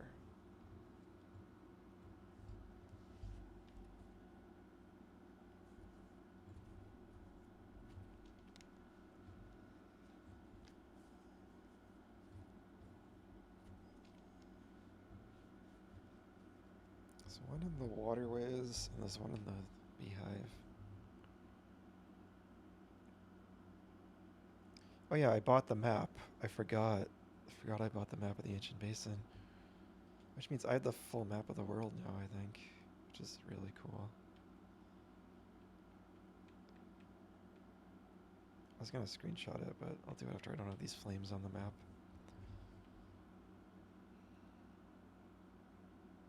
So yeah, so the ancient basin. I remember there's some saying like the deep nest is the lowest part of the world, but I love there's another part that's lower. Really cool. So yeah, we got the palace grounds. So I'm not sure what that's all about.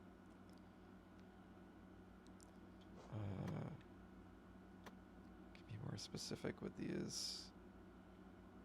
This is a locked door. That's a huge mystery to me. Did all that. Alright, it seems like we got it covered because that was where the double jump was. Where I fought that creepy failed vessel boss that was really hard. And then this area is so friggin' cool. God. This was like one of my favorite parts of the whole game, was going down here. Like the very bottom of the world. I really wish there was more to it though. There might be though through there. That was my only kind of a bummer. I thought it was going to be like a full area, but still extremely cool. I said it when I got there, but it was like, I got to Deep Nest, and it was like, oh, this is like the bottom of the world. And then later on I heard like, there's actually a place lower down that's like these ancient ruins of an older kingdom below the city. So like I went through the sewers, and then went down this mine shaft, and then went down to the ancient basin, and I'm like, oh, here's like the true bottom of the world, and there's like this ruined palace. And then I went through here, and I was like, oh my god, then I'm going down even lower into like this super creepy, just like sub world down here. Just the best. It was one of those times like with saying I wanted to go meet the other troop leaders, even though they weren't actually a boss like I thought. But that was actually more interesting than just another boss, that they want to like betray their troop leader. It was another one of those moments where it was like something that I wanted the game to do, or I always love when games do, and then it did it. Because when I got to Deep Nest, I was like, oh, I'm already at the lowest part of the world, really? Like, I want to keep diving deeper, find something really, like, creepy down below.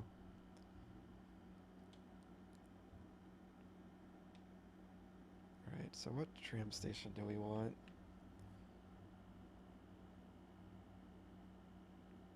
Probably the King Station.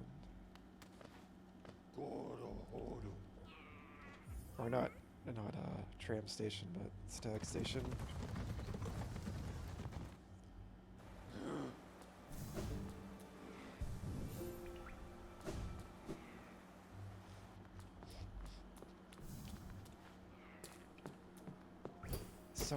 So many of these locked doors around the city and in the world, and I have no clue how to open them. It's so strange. I wonder if I, like, destroy the Watcher in the tower and then they all open or something? I don't know.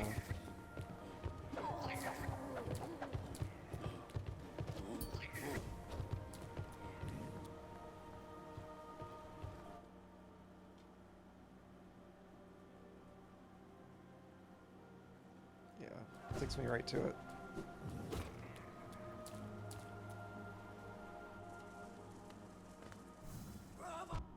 Brother. Love how the lighting changes. Takes on like this sepia tone, and then it gets like black and white when you go down really low. It's really cool.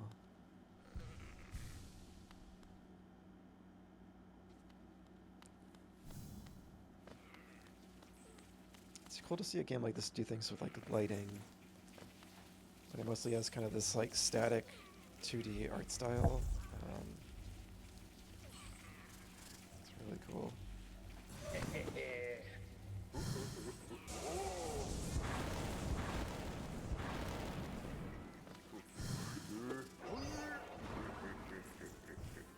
It's gonna be so annoying fighting it here. It's gonna be so annoying fighting it here.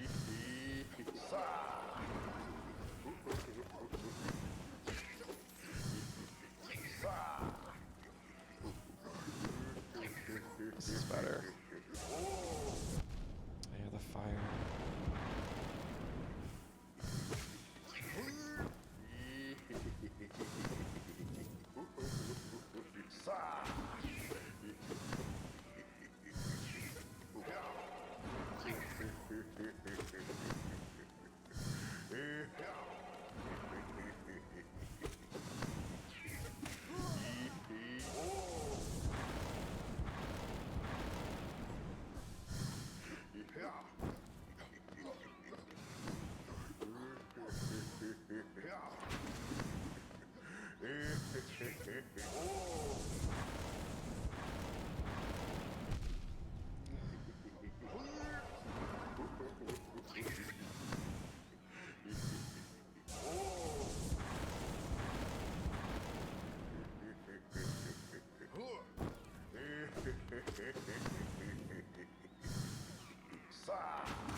It's not that far, at least.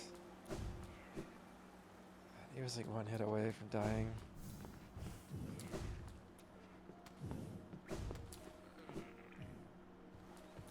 Still don't like these enemies, but doing better than I did the first time I fought them. I just don't like that it's a waiting game. It's just boring.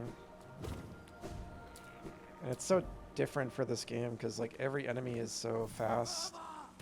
Especially all the bosses, you're always moving around and attacking and dodging, and it's really like exciting and active. These things are like the opposite of that, and it's a weird choice. It feels out of place in this game.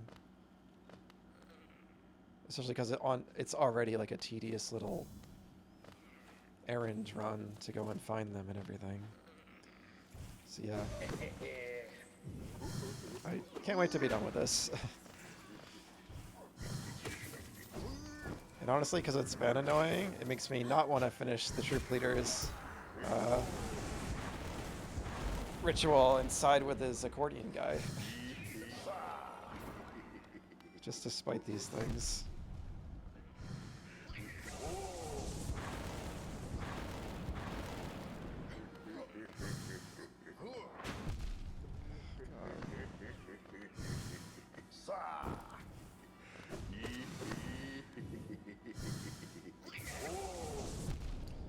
I keep getting that mixed up with the with that move.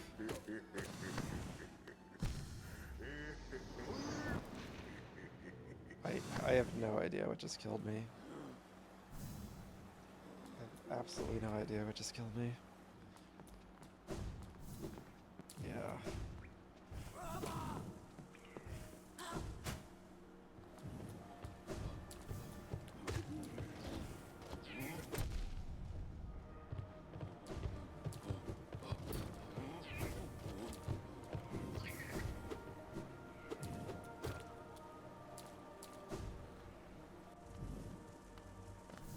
Every game's gotta have that one part, I guess, that you're not gonna like. Maybe not every game, but this is definitively my least favorite thing in this whole game, is this side quest with these things. Take that sign.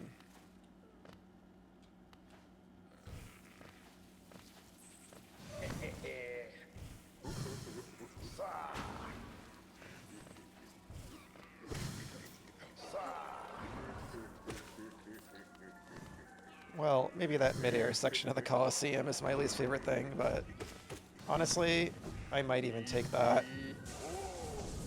At least that's kind of like an interesting, memorable challenge. These are just tedious. Oh, I need my guy. Dang. Oh, it's like, do they have to take like 2 health too?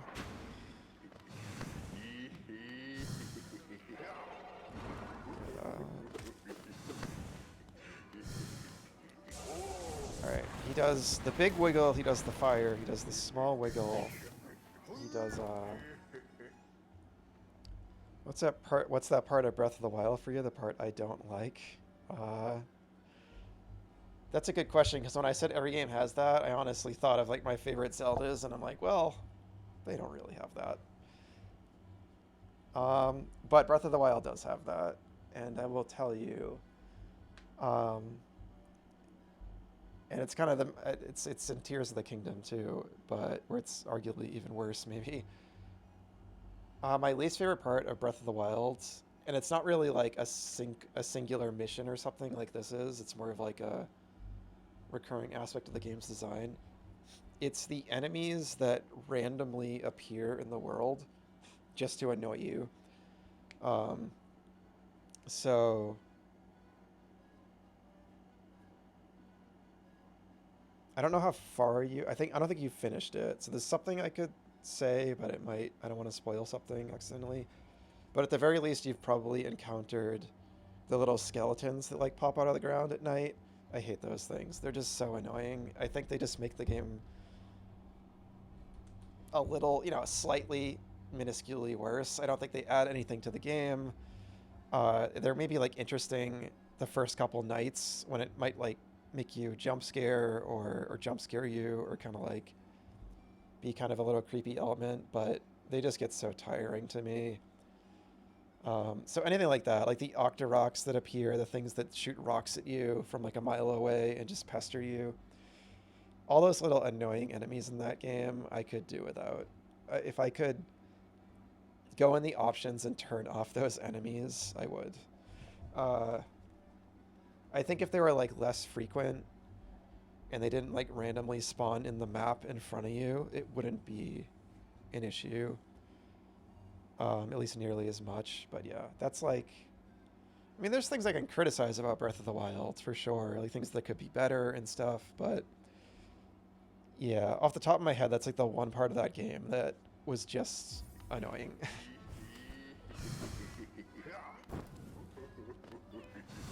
So yeah, sorry for the long-winded answer, but yeah. That's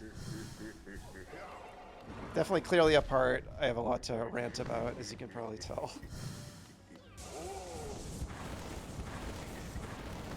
You don't take damage when you run into them.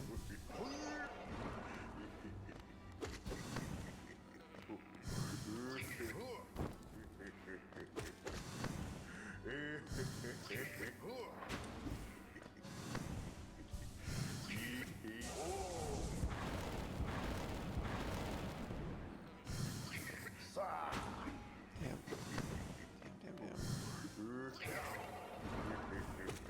Oh my god, thank you. Like, they're not that hard. They're just tedious. Yeah, I got the shit. Yeah, I almost missed it. Yeah, what? Oh, I have thoughts on the Oxford comma. Don't get me started on that now. But I was gonna ask. I mean, my opinion on it is I hate it. I think it's silly. It doesn't make any sense, right? Like, if you've ever seen like those jokes that are like, oh, there's a really funny one. What is it like? It was something like, I like eggs, bacon, and eating some. I don't know, something like that. And like with the Oxford comma, it sounds like, oh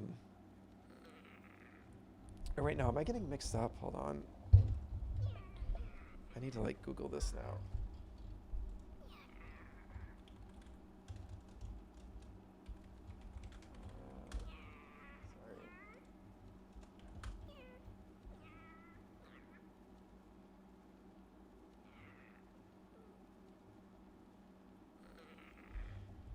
Sorry. No, sorry. I'm saying the opposite of what I mean. I'm getting mixed up. I'm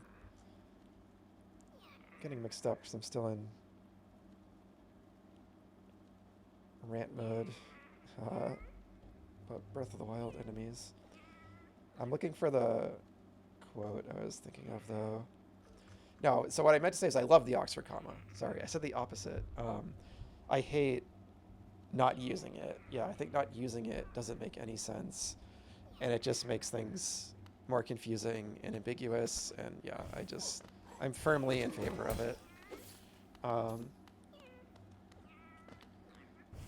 But yeah, there's some like funny joke out there that's like the perfect example of why the Oxford comma is important, because like with the comma, it's clear you're just listing like your favorite foods, and like without it, it sounds like you like doing something horrible or so. I can't remember what it is. I don't know. I'm not making sense, but I can't remember the quote.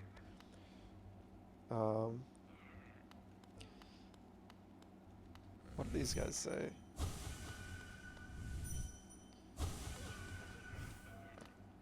But yeah, I was gonna ask, like, what is your, yeah, I know. I was gonna heal. What is your, like, pet peeve in Breath of the Wild or any other game, really? That's like something like that. I'm curious. Because I don't see a lot of people bring up those annoying enemies in Breath of the Wild. It's like, what is like really frustrating to one person is like a non-issue to somebody else. I've seen that a lot. Alright, so we gotta go to the beehive now, I think. Wait. No. It's gone. Oh, that sucks. That's so unfair.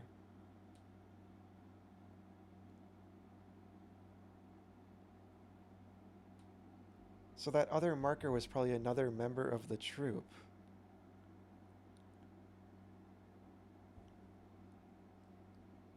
That's really annoying. When was the last time I saved? Let me ask a question if you're there, Chloe, or anyone if you're lurking. Does it save after I kill those flame guys? Yeah, does it save after I kill those? Can I reload my save to before I killed them? Would that work? Because I just realized there was another flame in this area, and I'm guessing it was another member of the troop. So the game just screwed me out of doing that. And I guess I should have been paying attention. I should have been thinking I have one more flame to get. But I didn't think that would disappear. Like, I thought I would still have the chance to go over and talk to that person at least. Yeah, no worries. All right, well, I'm going to try it. Yes, okay. So see what I mean? That other flame was not on the map anymore, and I think that means that if I defeat this other enemy, it locks me out of going and doing whatever that is. And let me check their entry again.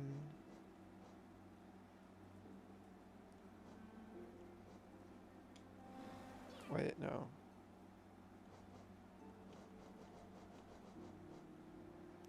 Yeah, I should have been paying attention and saw that there's one flame left. So, but that, even if I saw that, I wouldn't have thought that I would not be able, and I'm just guessing I wouldn't have been able to go and talk to the other, go check out whatever that other thing is, because it's not on the map anymore. I think that's incredibly unfair. Like, I think that's straight up bad.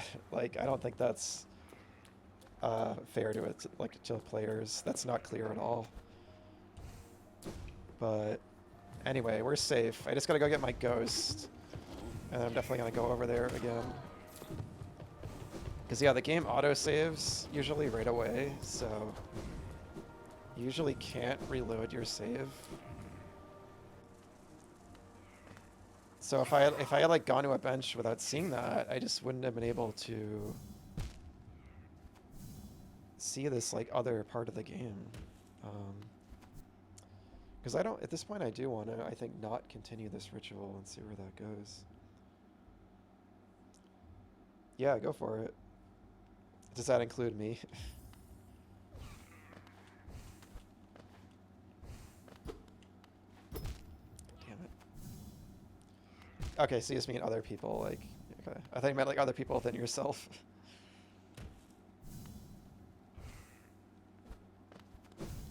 Alright, I'm gonna get my ghost, and then I'm gonna go check out the beehive area then. I'm so like miffed because so that is like probably the biggest pet peeve of all with any game for me is when you do something and then the game locks you out of something else. And it's not like the kind of thing where it's like, you know, there's like narrative games where you might make like a choice and then you're locked into something. And like I think that's cool. That can be really effective and interesting. I mean, like something like this where there was like no clear indicator that I just wouldn't be able to do whatever that other flame icon is. And I'm guessing it's like the other member of the troop, and I can go talk to them to stop the ritual or something. So yeah, like anything, either that or like accidental, like you do something in a game that actually accidentally progresses it when you don't want to progress something yet, like stuff like that.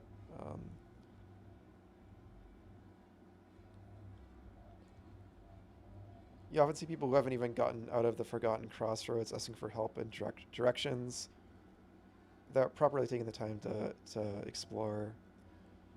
Trying to rush it, not enjoying any lost. Yeah, and that doesn't surprise me. Something I've kind of had to come to terms with kind of like understanding with a lot of other people that play games that's different than myself is for a lot of people getting lost in a game is like there's nothing more frustrating than that to them. They kind of always want to know like what the next objective is.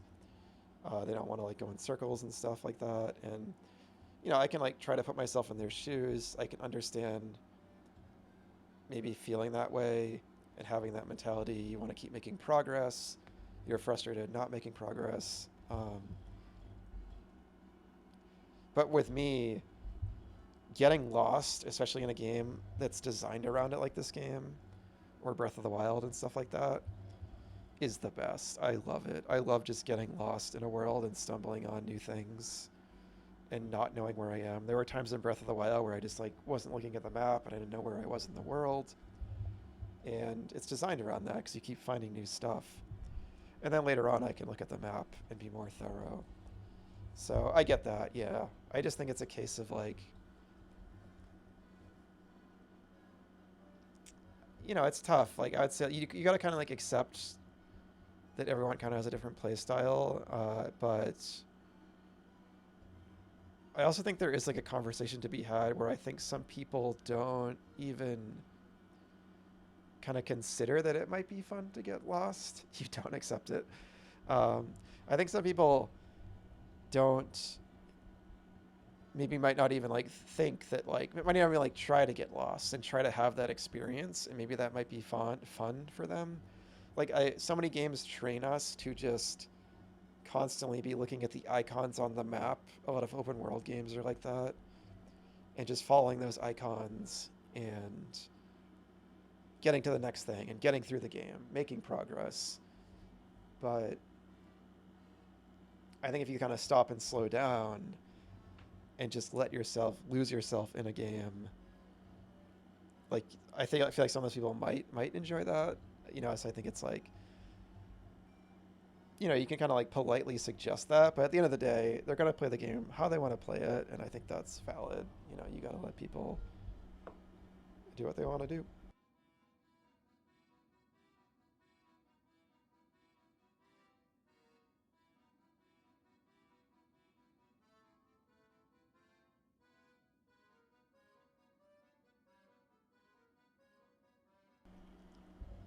And I also wanted to add, I think this is important to add too, like, and this is kind of different than what you were saying, people were just like immediately asking for help. But I was bringing up the thing about looking at icons on a map and stuff. I don't want to act like that's a bad thing or like look down on that, because some people need that. Like some people, um, you know, like everyone, you know, everyone thinks differently, and some people like really definitely like need that direction, and yeah, and a lot of times, you know, veteran players can for any number of reasons, but also a lot of people that are newer to games need that stuff, and it can help them like get into games more, and I think that's good, you know, because it's cool to see, you know, more people getting into games and everything. So there's a lot of angles to it. It's a really nuanced discussion. And yeah, go ahead about Breath of the Wild, yeah. I'm gonna just get my ghost. Can you please, sir? Can you please?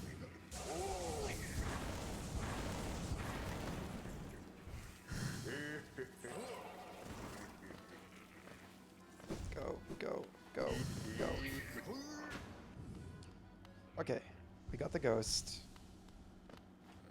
I gotta climb out of here.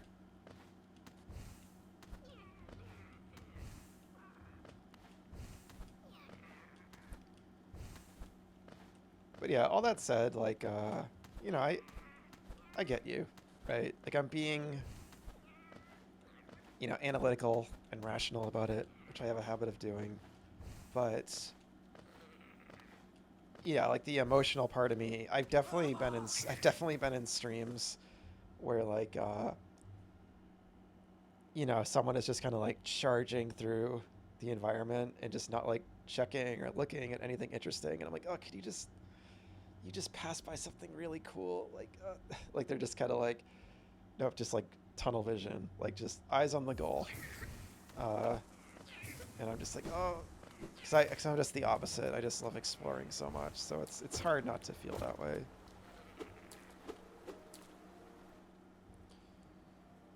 You're not want to mute games because you love the noise of games usually. The shrine beeping? Oh, you can turn that off. Yeah, if you go on the menu, you're talking about like the shrine sensor that chimes in when you're near a shrine. You can definitely turn that off in the menu, because I turned that off right away. Yeah, for sure.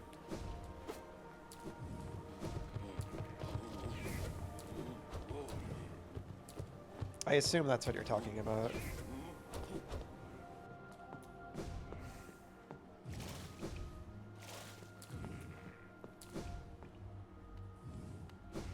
Oh yeah.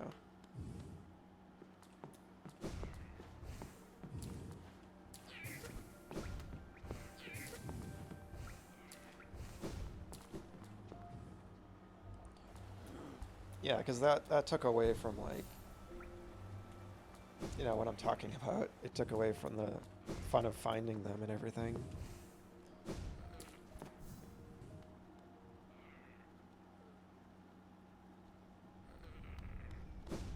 Yeah.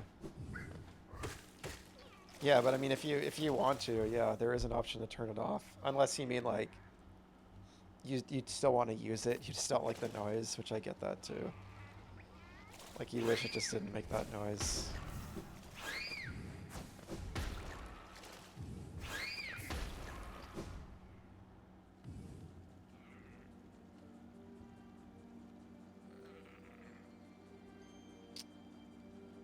There is... I do want to go talk to the nail master here. Kind of close. Could do that.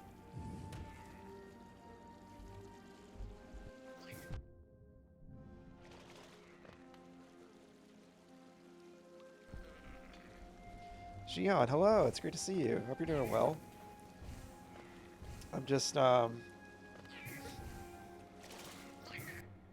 just, like, covering the whole map at this point. I've unlocked it all at this point, I think. I'm doing this, like, quite frankly, annoying little Grimm Troupe side quest. I think the Grimm Troupe itself is really cool, but I've not enjoyed tracking down these flame guys. Though it's getting interesting, because, it seems like some of them want to, like, betray the ritual, so I'm seeing where that's going to lead.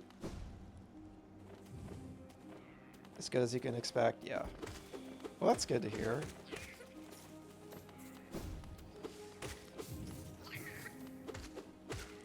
Yeah, I was so excited to find them. It was such a fun discovery.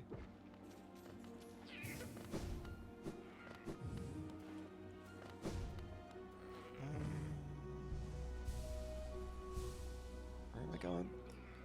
It was so cool because I remembered that bug corpse from, like, way early in the game.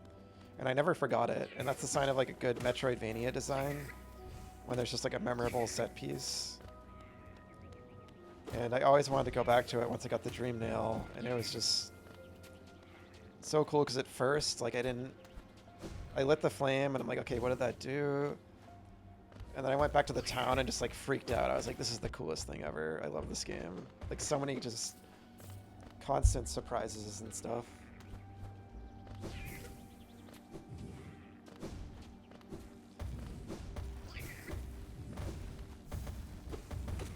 Shit.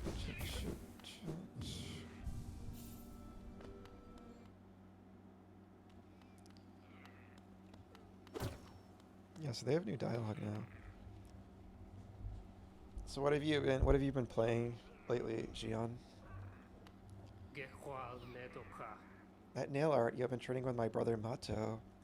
He has strange notions of loyalty and honor. I'm sure he was difficult and unpleasant to train under. Did he mention my name to you? If he does, tell him to be patient. He'll be waiting a while longer before I give him what he wants. You see, you've been taught a nail art by my brother Shio. I just kind of registered they're brothers, unless that's just a term of endearment. How fortunate of you. Yes, he was the mightiest of the great nail sage's pupils, far outshining Mato and myself. My brother and my master loved him very much. He was always aloof, but not unkind. When we last spoke, he said he was going to teach himself something completely new. I wonder if he achieved that goal. I wish I remembered, like, all their names and, like, which was which.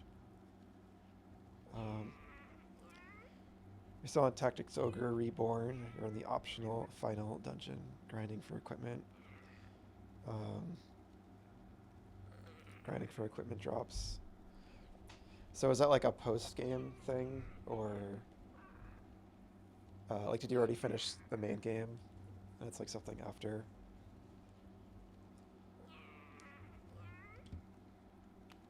What else? That charm you bear, it seems the great nail sage esteemed you skilled enough in the nail arts to earn his highest esteem. I do not begrudge you his love. You have earned it.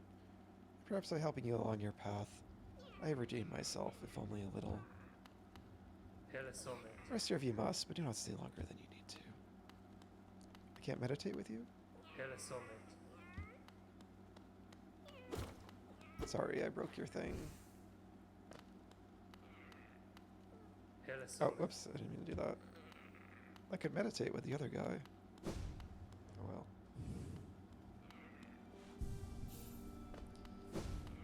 So I want to find... There's something weird. Don't attack that. I already did that.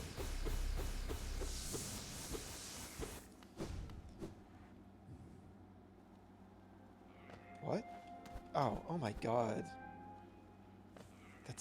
That scared me. I forgot there was a hole there. I thought the game crashed or something.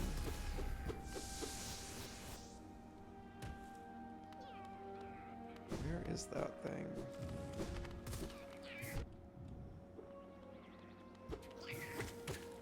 Probably the weirdest thing I found in the whole game is in this area.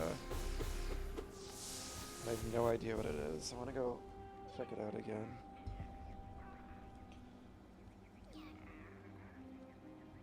It's like a side quest dungeon that opens before the final dungeon. There is a post game, but you don't know what it contains. You just know it exists. Gotcha. Post games stress me out. I'm usually like done with a game when I finish it. It's actually a long game.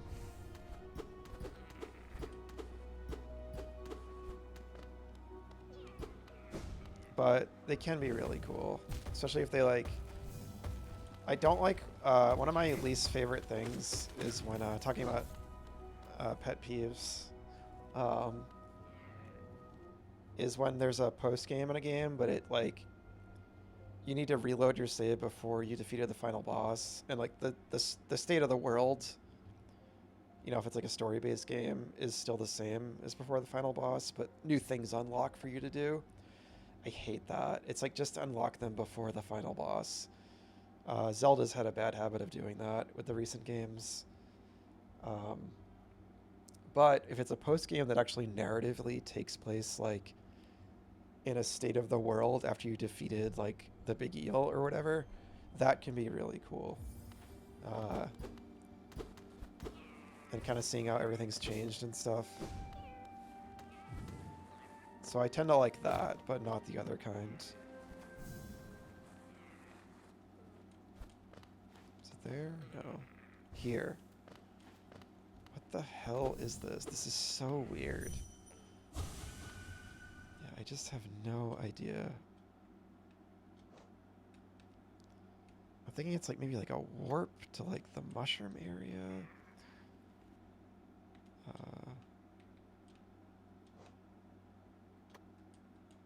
I put that there because of this. Yeah, I still have absolutely no clue. And there's these weird, like, hollowed out mushrooms you can find in the mushroom area, too. I wonder if they're connected. That's one of the most cryptic mysteries in the game, and it's really well hidden, too. Like, this isn't even really on the map. Yeah, let me know what version it is. I'm guessing it's... Most games have the one I don't like, the former. Just because... When a game has a post-game that takes place after the story, like it's actually after the, you know, the state of the world after the final boss is defeated, it's more work, right? It's like a game going the extra mile, and there's only like a handful of games I can think that do that. Yeah, it's way easier to do the first one. And it's meant to like, oh, it gives you a reason to jump back into the game, and it's designed around people who don't like to do everything before they reach credits, which I do, so that annoys me. Especially when it's like one little trivial thing, right? I remember in like the remake of Link's Awakening, it unlocks like 2 trivial little things you can do that absolutely could have been stuff you could have done before the final boss. I just feel like the current director of all the Zelda games, Hidemaro Fujibayashi, just He loves doing that trope. And I don't like it.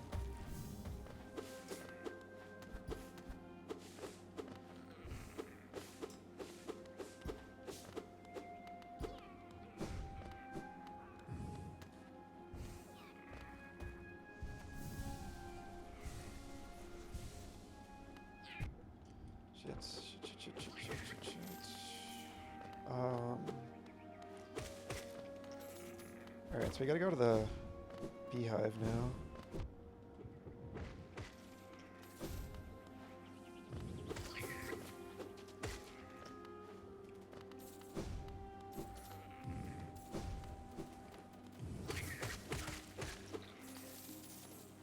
So, violence yet satisfying, just mowing through those.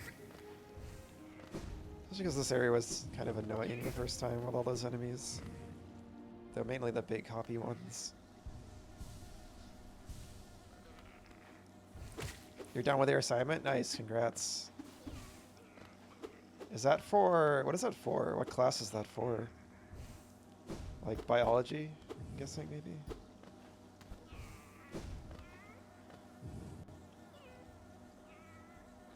One thing I like about Tactics Ogre is you get a lot of side quests by reading the news. That's interesting. That reminds me of another game I played recently.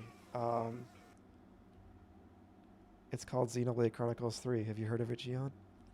I think we talked about it a little bit. It's biology. You're becoming a chiropractor. Oh, okay, cool. Becoming a chiropractor. Interesting. I was guessing you were like a drama major or something because of what you were saying before about that monologue you were writing, but that's cool. I mean, obviously you can do multiple things as well. I took art classes, and I was an English major, but I took a lot of art classes too because I've always really liked art. Yeah, that's pretty much what I did too. Yeah, that's what yeah. I took like a painting class and figure drawing and stuff. And I think that's healthy to do like a variety of things. Doesn't sound familiar? I think you might like it. I'd recommend it to you. You are in marketing and business? That's... I don't know. Cool. I was going to say that's... It's not really... It's not surprising or unsurprising, maybe? I don't know. Though I would say, I guess if I did take a guess for you, Gian, I would have guessed you were like an English major as well. That probably would have been my best guess. Because you like narrative and literary analysis and stuff like that.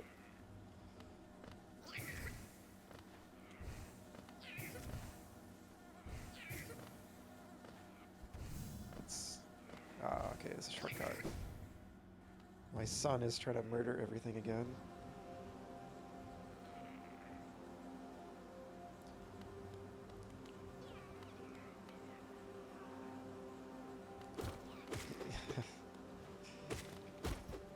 But I think you're really smart, and you like really, you definitely, like I said, like, you definitely analyze things deeply and everything like that, so I think you would have fit right in. It's not always about that kind of thing. It's more about if you get your meaning across and stuff like that. I was like I used to be like an English tutor, and I think that's like an important tenet with communication. Like that was my major, writing communication and rhetoric, and I think it's with writing and stuff, it's important. Like yeah, grammar, it's important to an extent for sure, but I won't like sugarcoat that. But it's important. The most important thing is getting a meaning across and stuff like that.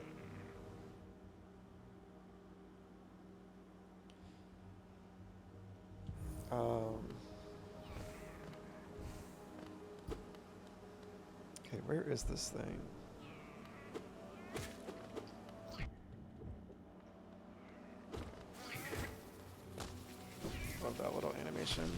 pop.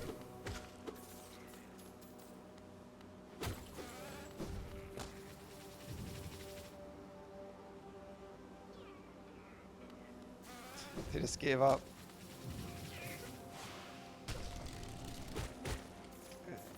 Gotcha.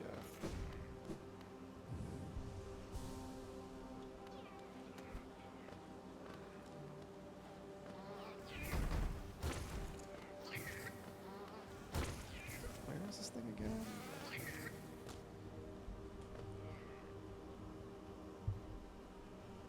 Are you saying the Oxford comma is good? Because I agree. Wait. So it's just one of these? Okay, so you just have an option then? Alright, you know what? Just in case. Okay, so I was like criticizing the game earlier that that's bad. And I was making an assumption. I shouldn't have made an assumption. And it was because it was like dialing in on a pet peeve of mine. And that's why I kind of like was criticizing it before I probably should have. So oopsie. But all the same, I do still want to just go and talk to the accordion guy before I get either of these things, just in case. So yeah, let's stop the ritual. Let's do it.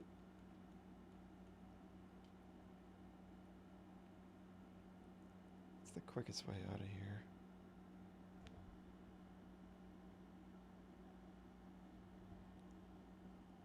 I guess just go straight and go down to the ancient basin.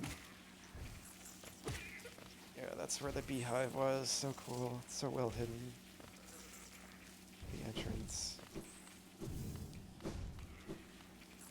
You remember, I think you were here, Gian, when I was looking for that beehive originally.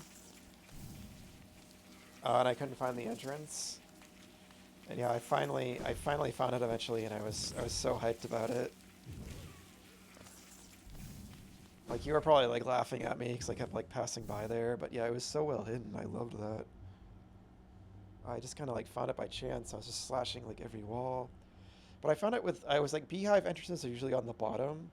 So if I just keep going down, it's got to be somewhere down below. So there still was kind of a logic to it.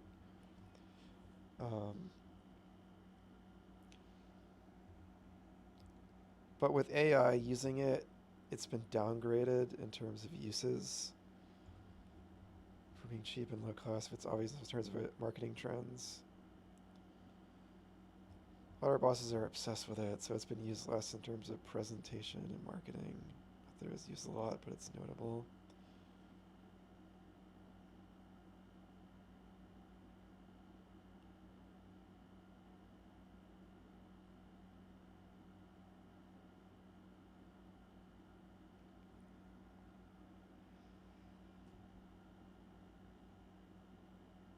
You saw someone fly in? Oh. Like one of the bees, like, clipped through the wall? That's it. Yeah, I noticed the bees are kind of a tell. No, yeah, I'm just not sure what do you mean by AI downgrading it? Like, um, like you're saying it's not used as much because of AI? I'm not sure why that would be. That's all. That's kind of my...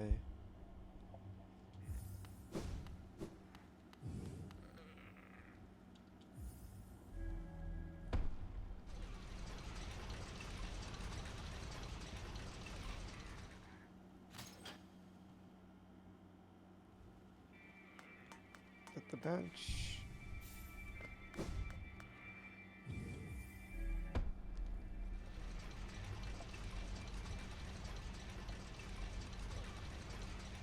I see what you mean. Okay. That's... That's annoying. Yeah.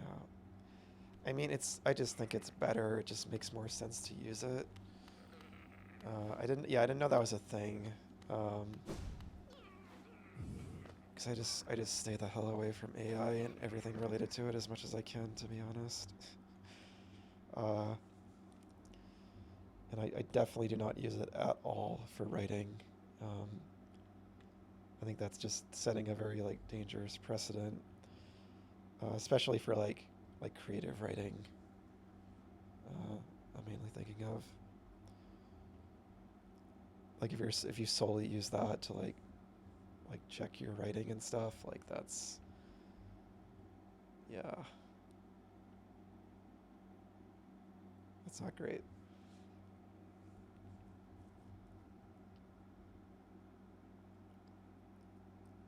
Um,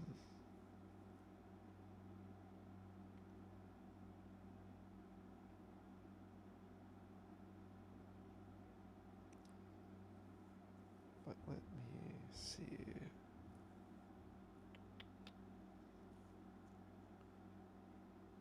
Where was I even going? Oh, yeah, I have to go to the palace.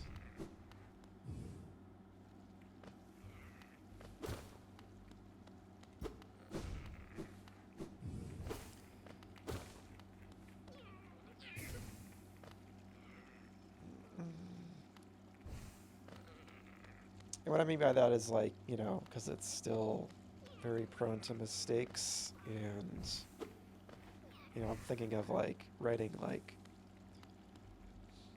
with like creative writing, you know, it's all about creativity. So yeah, it goes back to the whole thing with like, you know, AI created art and all that, which I'm definitely very much against.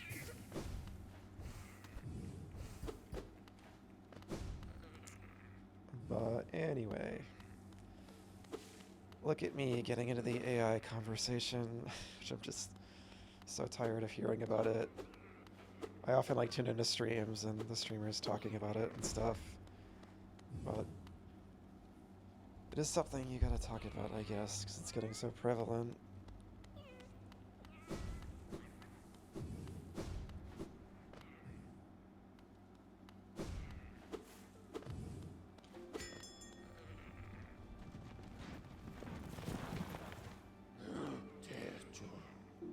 Alright, so I think they're in...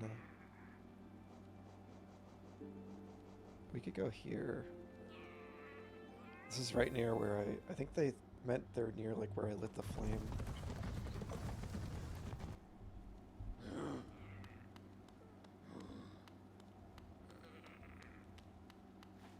This area makes me sad.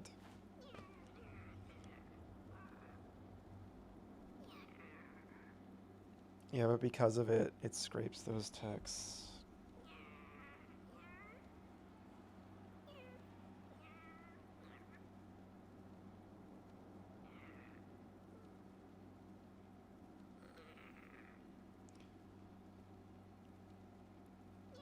So because it scrapes things, it sees a correlation, replicates it.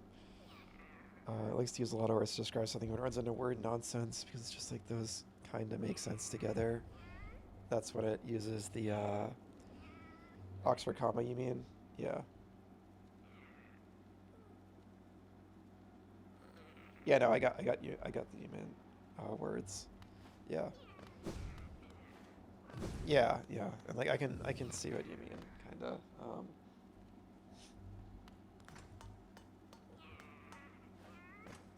not sure what that's for.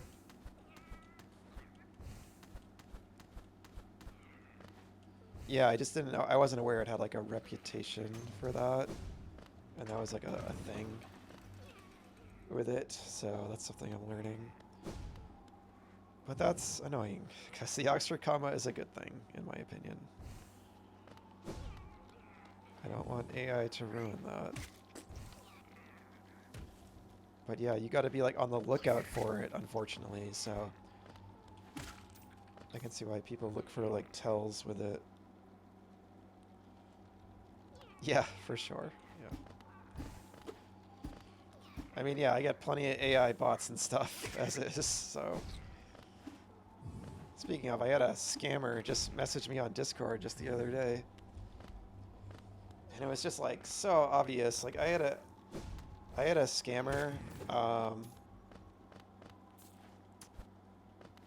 and early on when I started streaming, but Yeah, it's a personal thing for Gian, yeah. Um, but yeah, I had a scammer early on when I started streaming who was in here, and they hung around for a long time, and like they very much seemed like a real person, and I was like talking to them, and then they finally like revealed their true colors, and I felt like so like foolish. I was like, oh, I just wasted like all this time talking to this person, and they were just like either a bot or trying to scam me, and it felt so bad. So I've been so extra wary since then, but I got a message on Discord yesterday.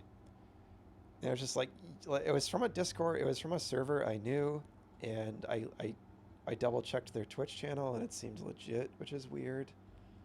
It's so scary, but yeah, I just like was polite and I was like, okay, I don't know, like this is sketchy, but I'll humor them. And I said, oh, it's been great. I've been loving the game, living Hollow Knight. I was like, do you stream too? And their response was like the most garbled. It's like what you're talking about, Giad. It was just the most garbled. Like it was clear. Like the way they responded was like, it wasn't responding to my question. It was like, I was like, do you stream as well? And the response was like, I'm good too. By the way, I forgot to mention that I stream too. And I was like, you're a robot. But anyways, I reported them and I messaged one of the people from the server it came from, one of the mods, and like warned them about it. But at least that one was easy to pick up on. But it is scary. Just falling into spikes because I'm not paying attention. But yeah, then they threw out the line like, what are you doing to promote your stream? And I was like, oh my god, this is so obviously a scam. It's just like annoying because it's like, ah, just leave me alone. Like I don't have time for this crap,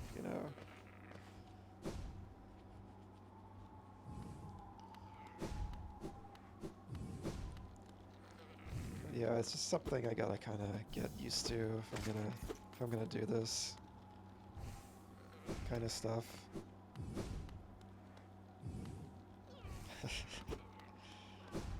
It's been pretty good, I guess. Not like amazing, but it's been okay. I don't know. I've been enjoying the nice spring weather. I've been dealing with a lot of anxiety, like usual. I'm doing my best to manage that.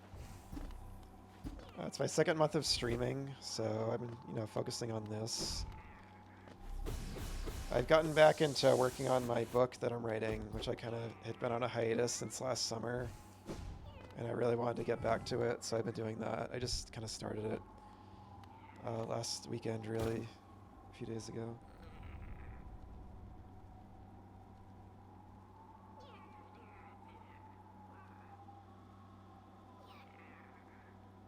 Yeah, what else do you need besides Blue Sky, right? Certainly not Twitter.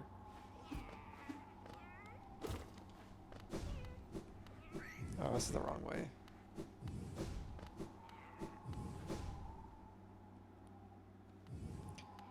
I am getting quite attached to my little son now. I've had them with me so long. Here it is. That looks like a door, almost. There you are. Alright, buddy, what do you got for me? Let's do it. Let's foil the plan. So you followed me here to where the ritual began. You would join me in breaking it then? It is painful to defy the master, but our harvest, it profanes this dark, quiet kingdom. This once, I would see the ritual fail. Now, let us destroy the anchor and banish the master. Never shall he return here again.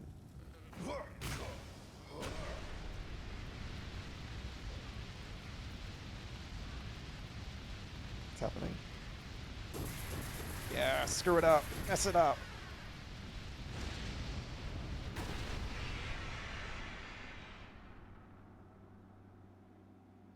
Yeah, eat it, Grimm. I hope that was the right choice.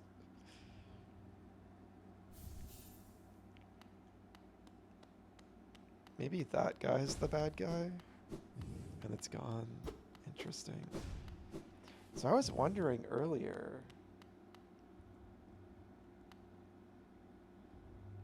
You're still in the limb tying mindset. I thought you liked them.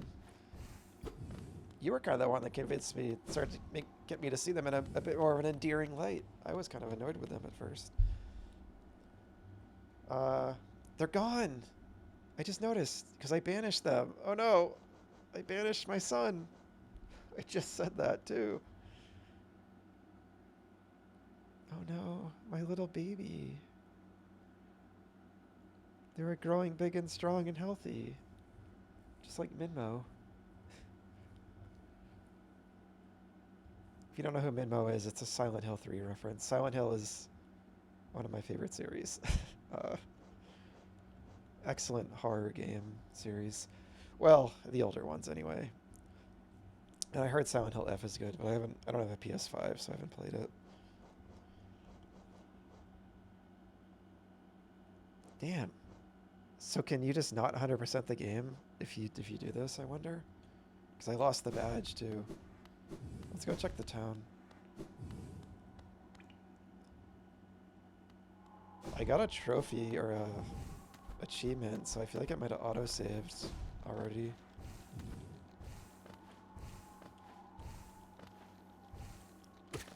I'm very curious what would happen if you complete the ritual.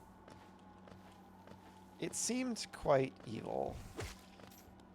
I'm hoping it's not a case of like it seems evil, but it actually was doing a good thing. I wish I had like more information about what it actually was trying to accomplish.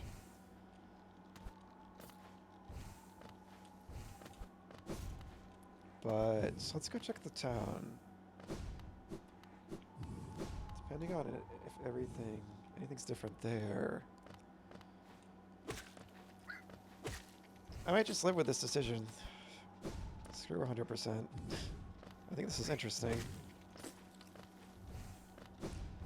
I did want to see my son grow up fully, though. That is sad.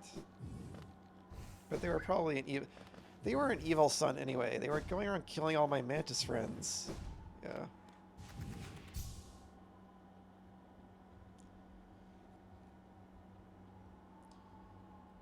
You love F as the Xi'an seal of approval? What is F? Are you upset with me for banishing my son?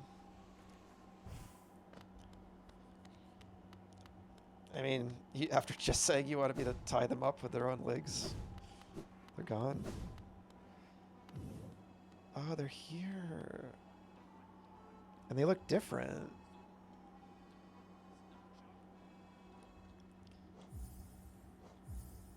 Oh, every time. I go to audio. Every time.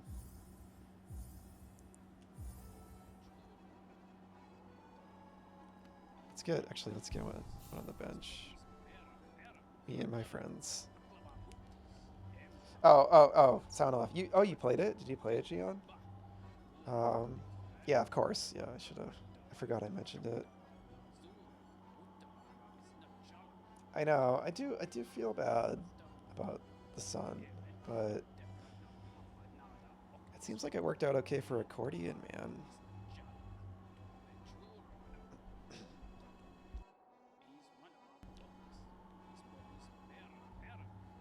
So it's still there. So, again, I knew very little about this game before playing it, but I had seen a few screenshots and like minimal footage of it. One of the screenshots I saw, or like the 5 seconds of footage I saw, was a character playing an accordion in what looked like a town. So, this is that moment. I remember seeing that. So when I saw the accordion guy, I did kind of think, I wonder if like at the end of this side quest, he just kind of hangs out in the town. Aha, good riddance. That creepy carnival has vanished and town's returned to its former self, nice and quiet as I like it. And we get a new addition to the square. I found the fellow just outside of town. Seemed a little confused at first. Claims to be from far away, though he's hazy on the details. Whatever his past, he's a rather good musician, and this town spent far too long listening only to the wind. Thanks to him, we've gained a new tune and some new company. It's cute. Sounds like they lost their memory. Oh, Segonala. So their name is Nim. I can't remember what their name was before.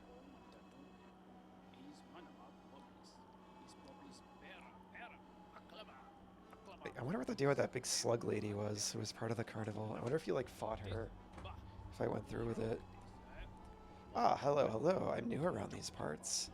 So it's marvelous to see so friendly a face in such a sad town. The old bug over there was very welcoming, but I still find the place a little melancholy. What with the wind and the darkness and the sense of decline. I was hoping my music could go some way to livening up the place. And now you ride with that wonderful, charming aura about you. Yeah, right. The whole town feels brighter for it. Before you hurry about your business, I have a small gift to commemorate a wonderful new friendship. No use for it myself, but I believe it looked rather fancy upon you. I was guessing this would happen. I was guessing you would get a different charm, depending on what route you took here. Oh. Please enjoy it, and let's hope to see much more of one another about town. Cool. Token commemorating the start of our friendship contains a song of protection that may defend the bearer from damage. My dear friend, are you enjoying my music? It's as upbeat a tune as I know, but I must admit, even it falls a little on the sadder side. Please know I play it with joy. Being in this town, besides such good company as yourself, I feel remarkably, refreshingly content. Let's try it out.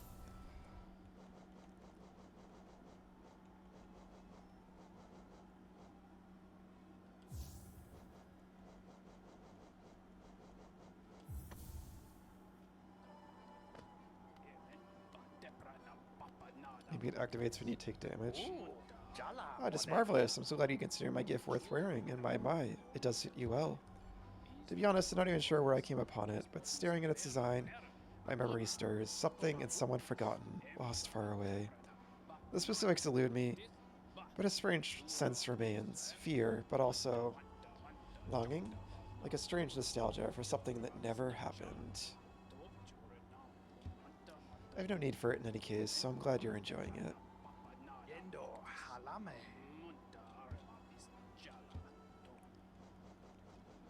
Yeah, so it kind of looks like the badge for the sun, but not as evil. Or the badge did change shape as I was growing them up.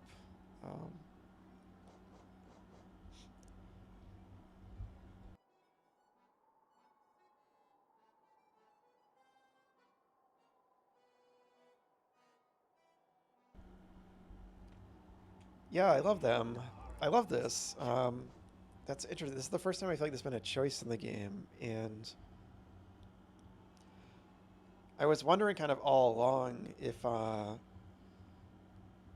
killing the Dreamers was an actual narrative choice, and I've been worried that I've been like... I killed the first one without really thinking, because it was kind of just like...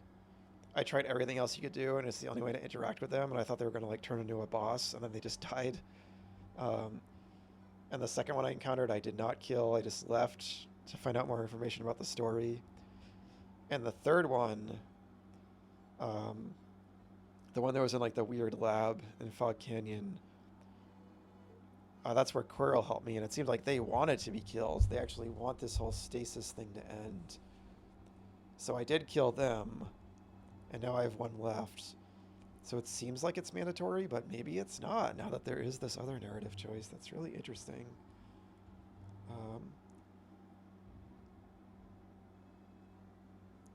But yeah, this is cool, and I like... Because it did feel weird doing this evil ritual. I'm glad I was able to end it.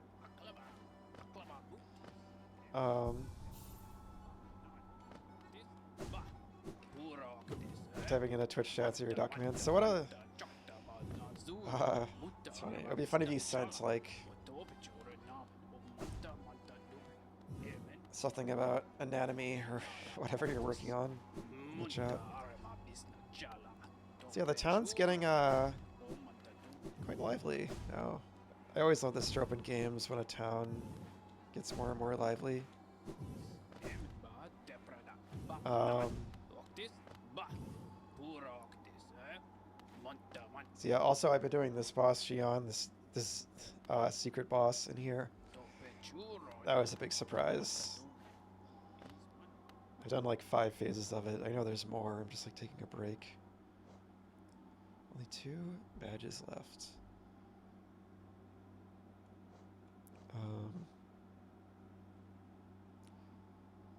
Yeah, so it sounds like he's just like consuming the essence of like the kingdom's dead or something.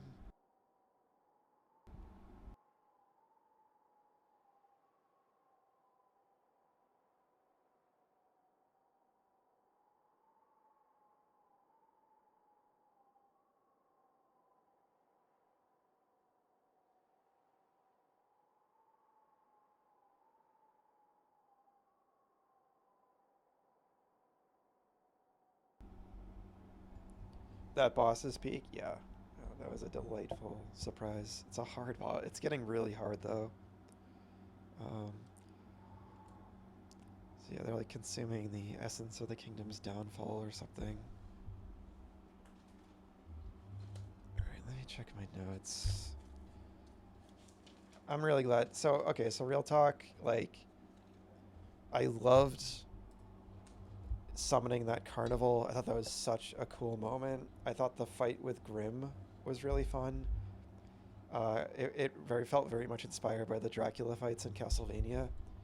And I'm guessing there's a really cool boss at the end of it too that I missed out on, but that's okay. That's what replays are for, and I might replay this someday.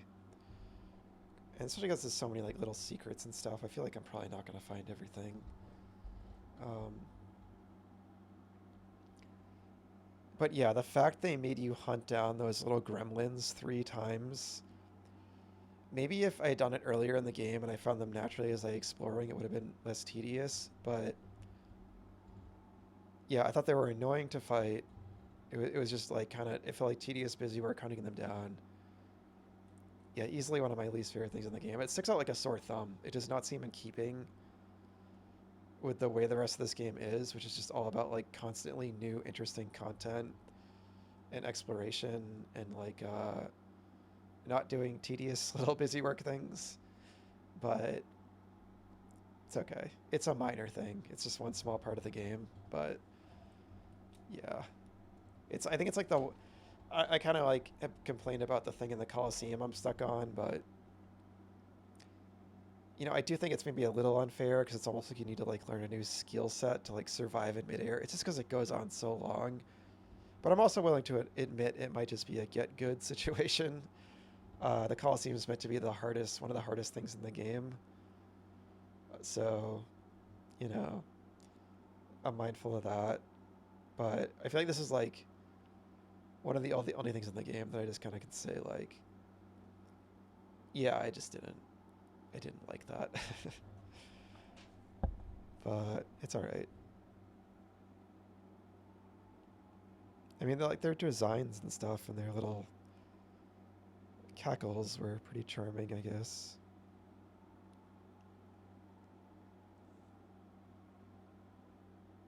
Okay.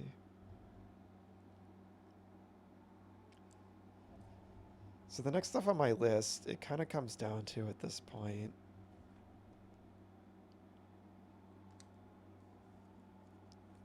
I couldn't find Greta.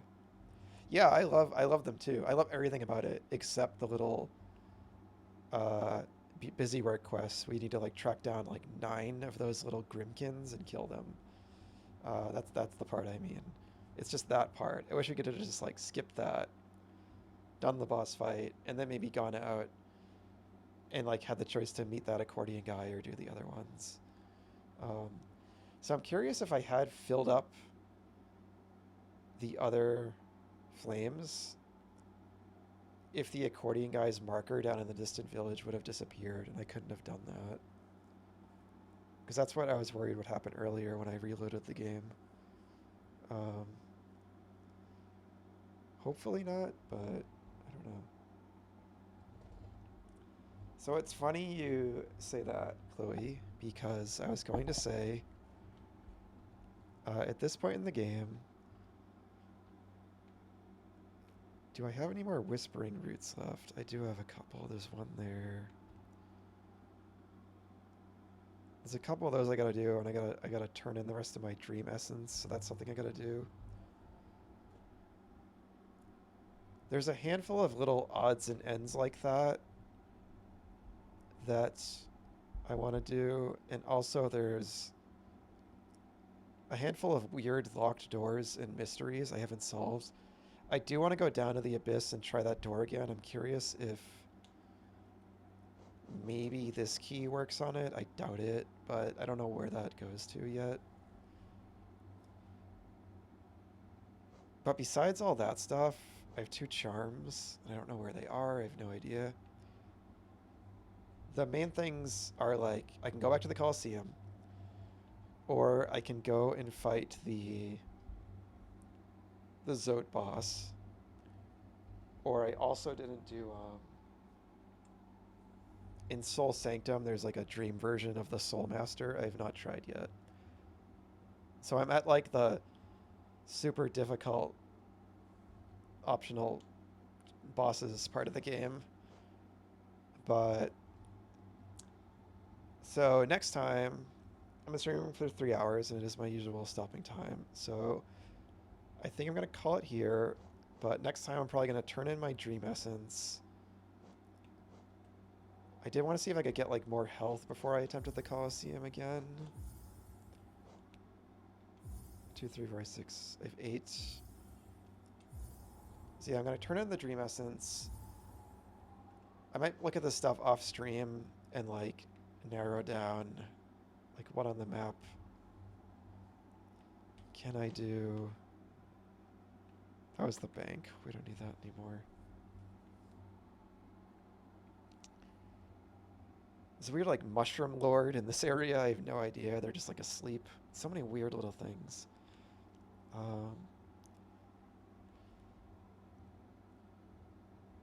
I usually so my kind of like schedule time is 7 p.m. to 10 p.m. I have been going later a lot lately, but I'm kind of like trying to get back on that schedule. But yeah, usually it's right now it's Monday through Thursday, 7 p.m. to 10 p.m. EST, Eastern time, you know, U.S. time. But yeah, I think like last night I went to like 11 or something because I was like doing that Zote boss. But so I know you're in like a different time zone, Chloe. But yeah, so like around this time. But I wanted to I wanted to ask a question, I guess for either of you because I know you've both played this. Do you see how the map here is like not completed? Is there any way to like go further up and fill that in, or is that just like that? Do you know what I mean? See how there's like no ceiling? Is that just because it's the city and like you just can't go further up?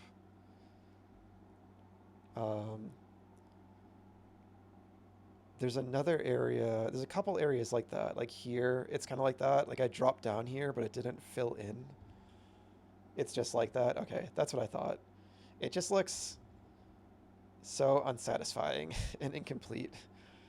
Because yeah, like Dirtmouth is like that. Yeah, like all these areas. Okay, that's what I figured. Yeah. Because usually I feel like in the Metroidvanias I played, it'll at least put like a ceiling on it.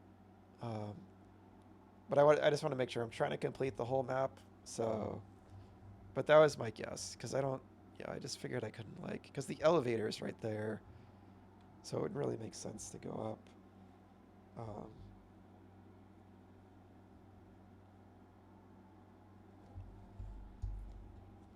What do you mean I wrote it?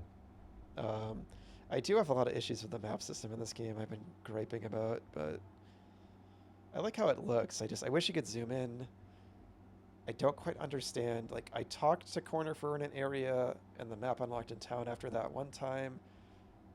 I did the same thing another time, and the map did not unlock. I don't know why that's the case. I don't like how it fills in areas that you have not actually been to yet. Like this little area, before I'd gone in there, it was already filled in. It makes it confusing when I'm backtracking because I don't always know if I've fully seen an area. It doesn't reflect the actual terrain. There's stuff like this where it reflects the mazy terrain, but at Deep Nest, these rooms are also mazy, but it doesn't reflect that. I have a lot of little gripes with it. It's one of the few areas of the game where I would criticize the design of it, but I still like the aesthetic of it, at least. Oh, I wrote it on the bench. I got you. Yeah. It's funny.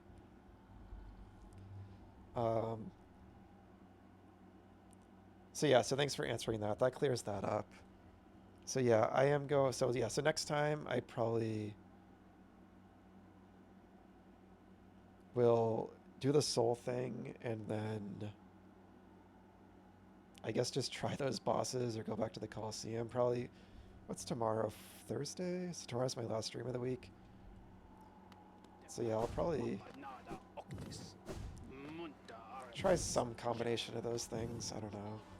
I want to try to do them before I go and do the last Guardian or whatever they are, Dreamer. They go to the egg, which might be like the final boss. I don't know, because there's all this stuff down here, like the palace and stuff. This game is an enigma. I don't know, but I love that. We'll find out. And obviously, I don't want to know. You know, I will find out. There might be a post game and stuff. I don't know. Okay, so that was fun. Very. Definitely was yapping a lot this stream about the lore and everything. And when I was at Deep Nest, I was kind of like piecing together all the lore, which is fun.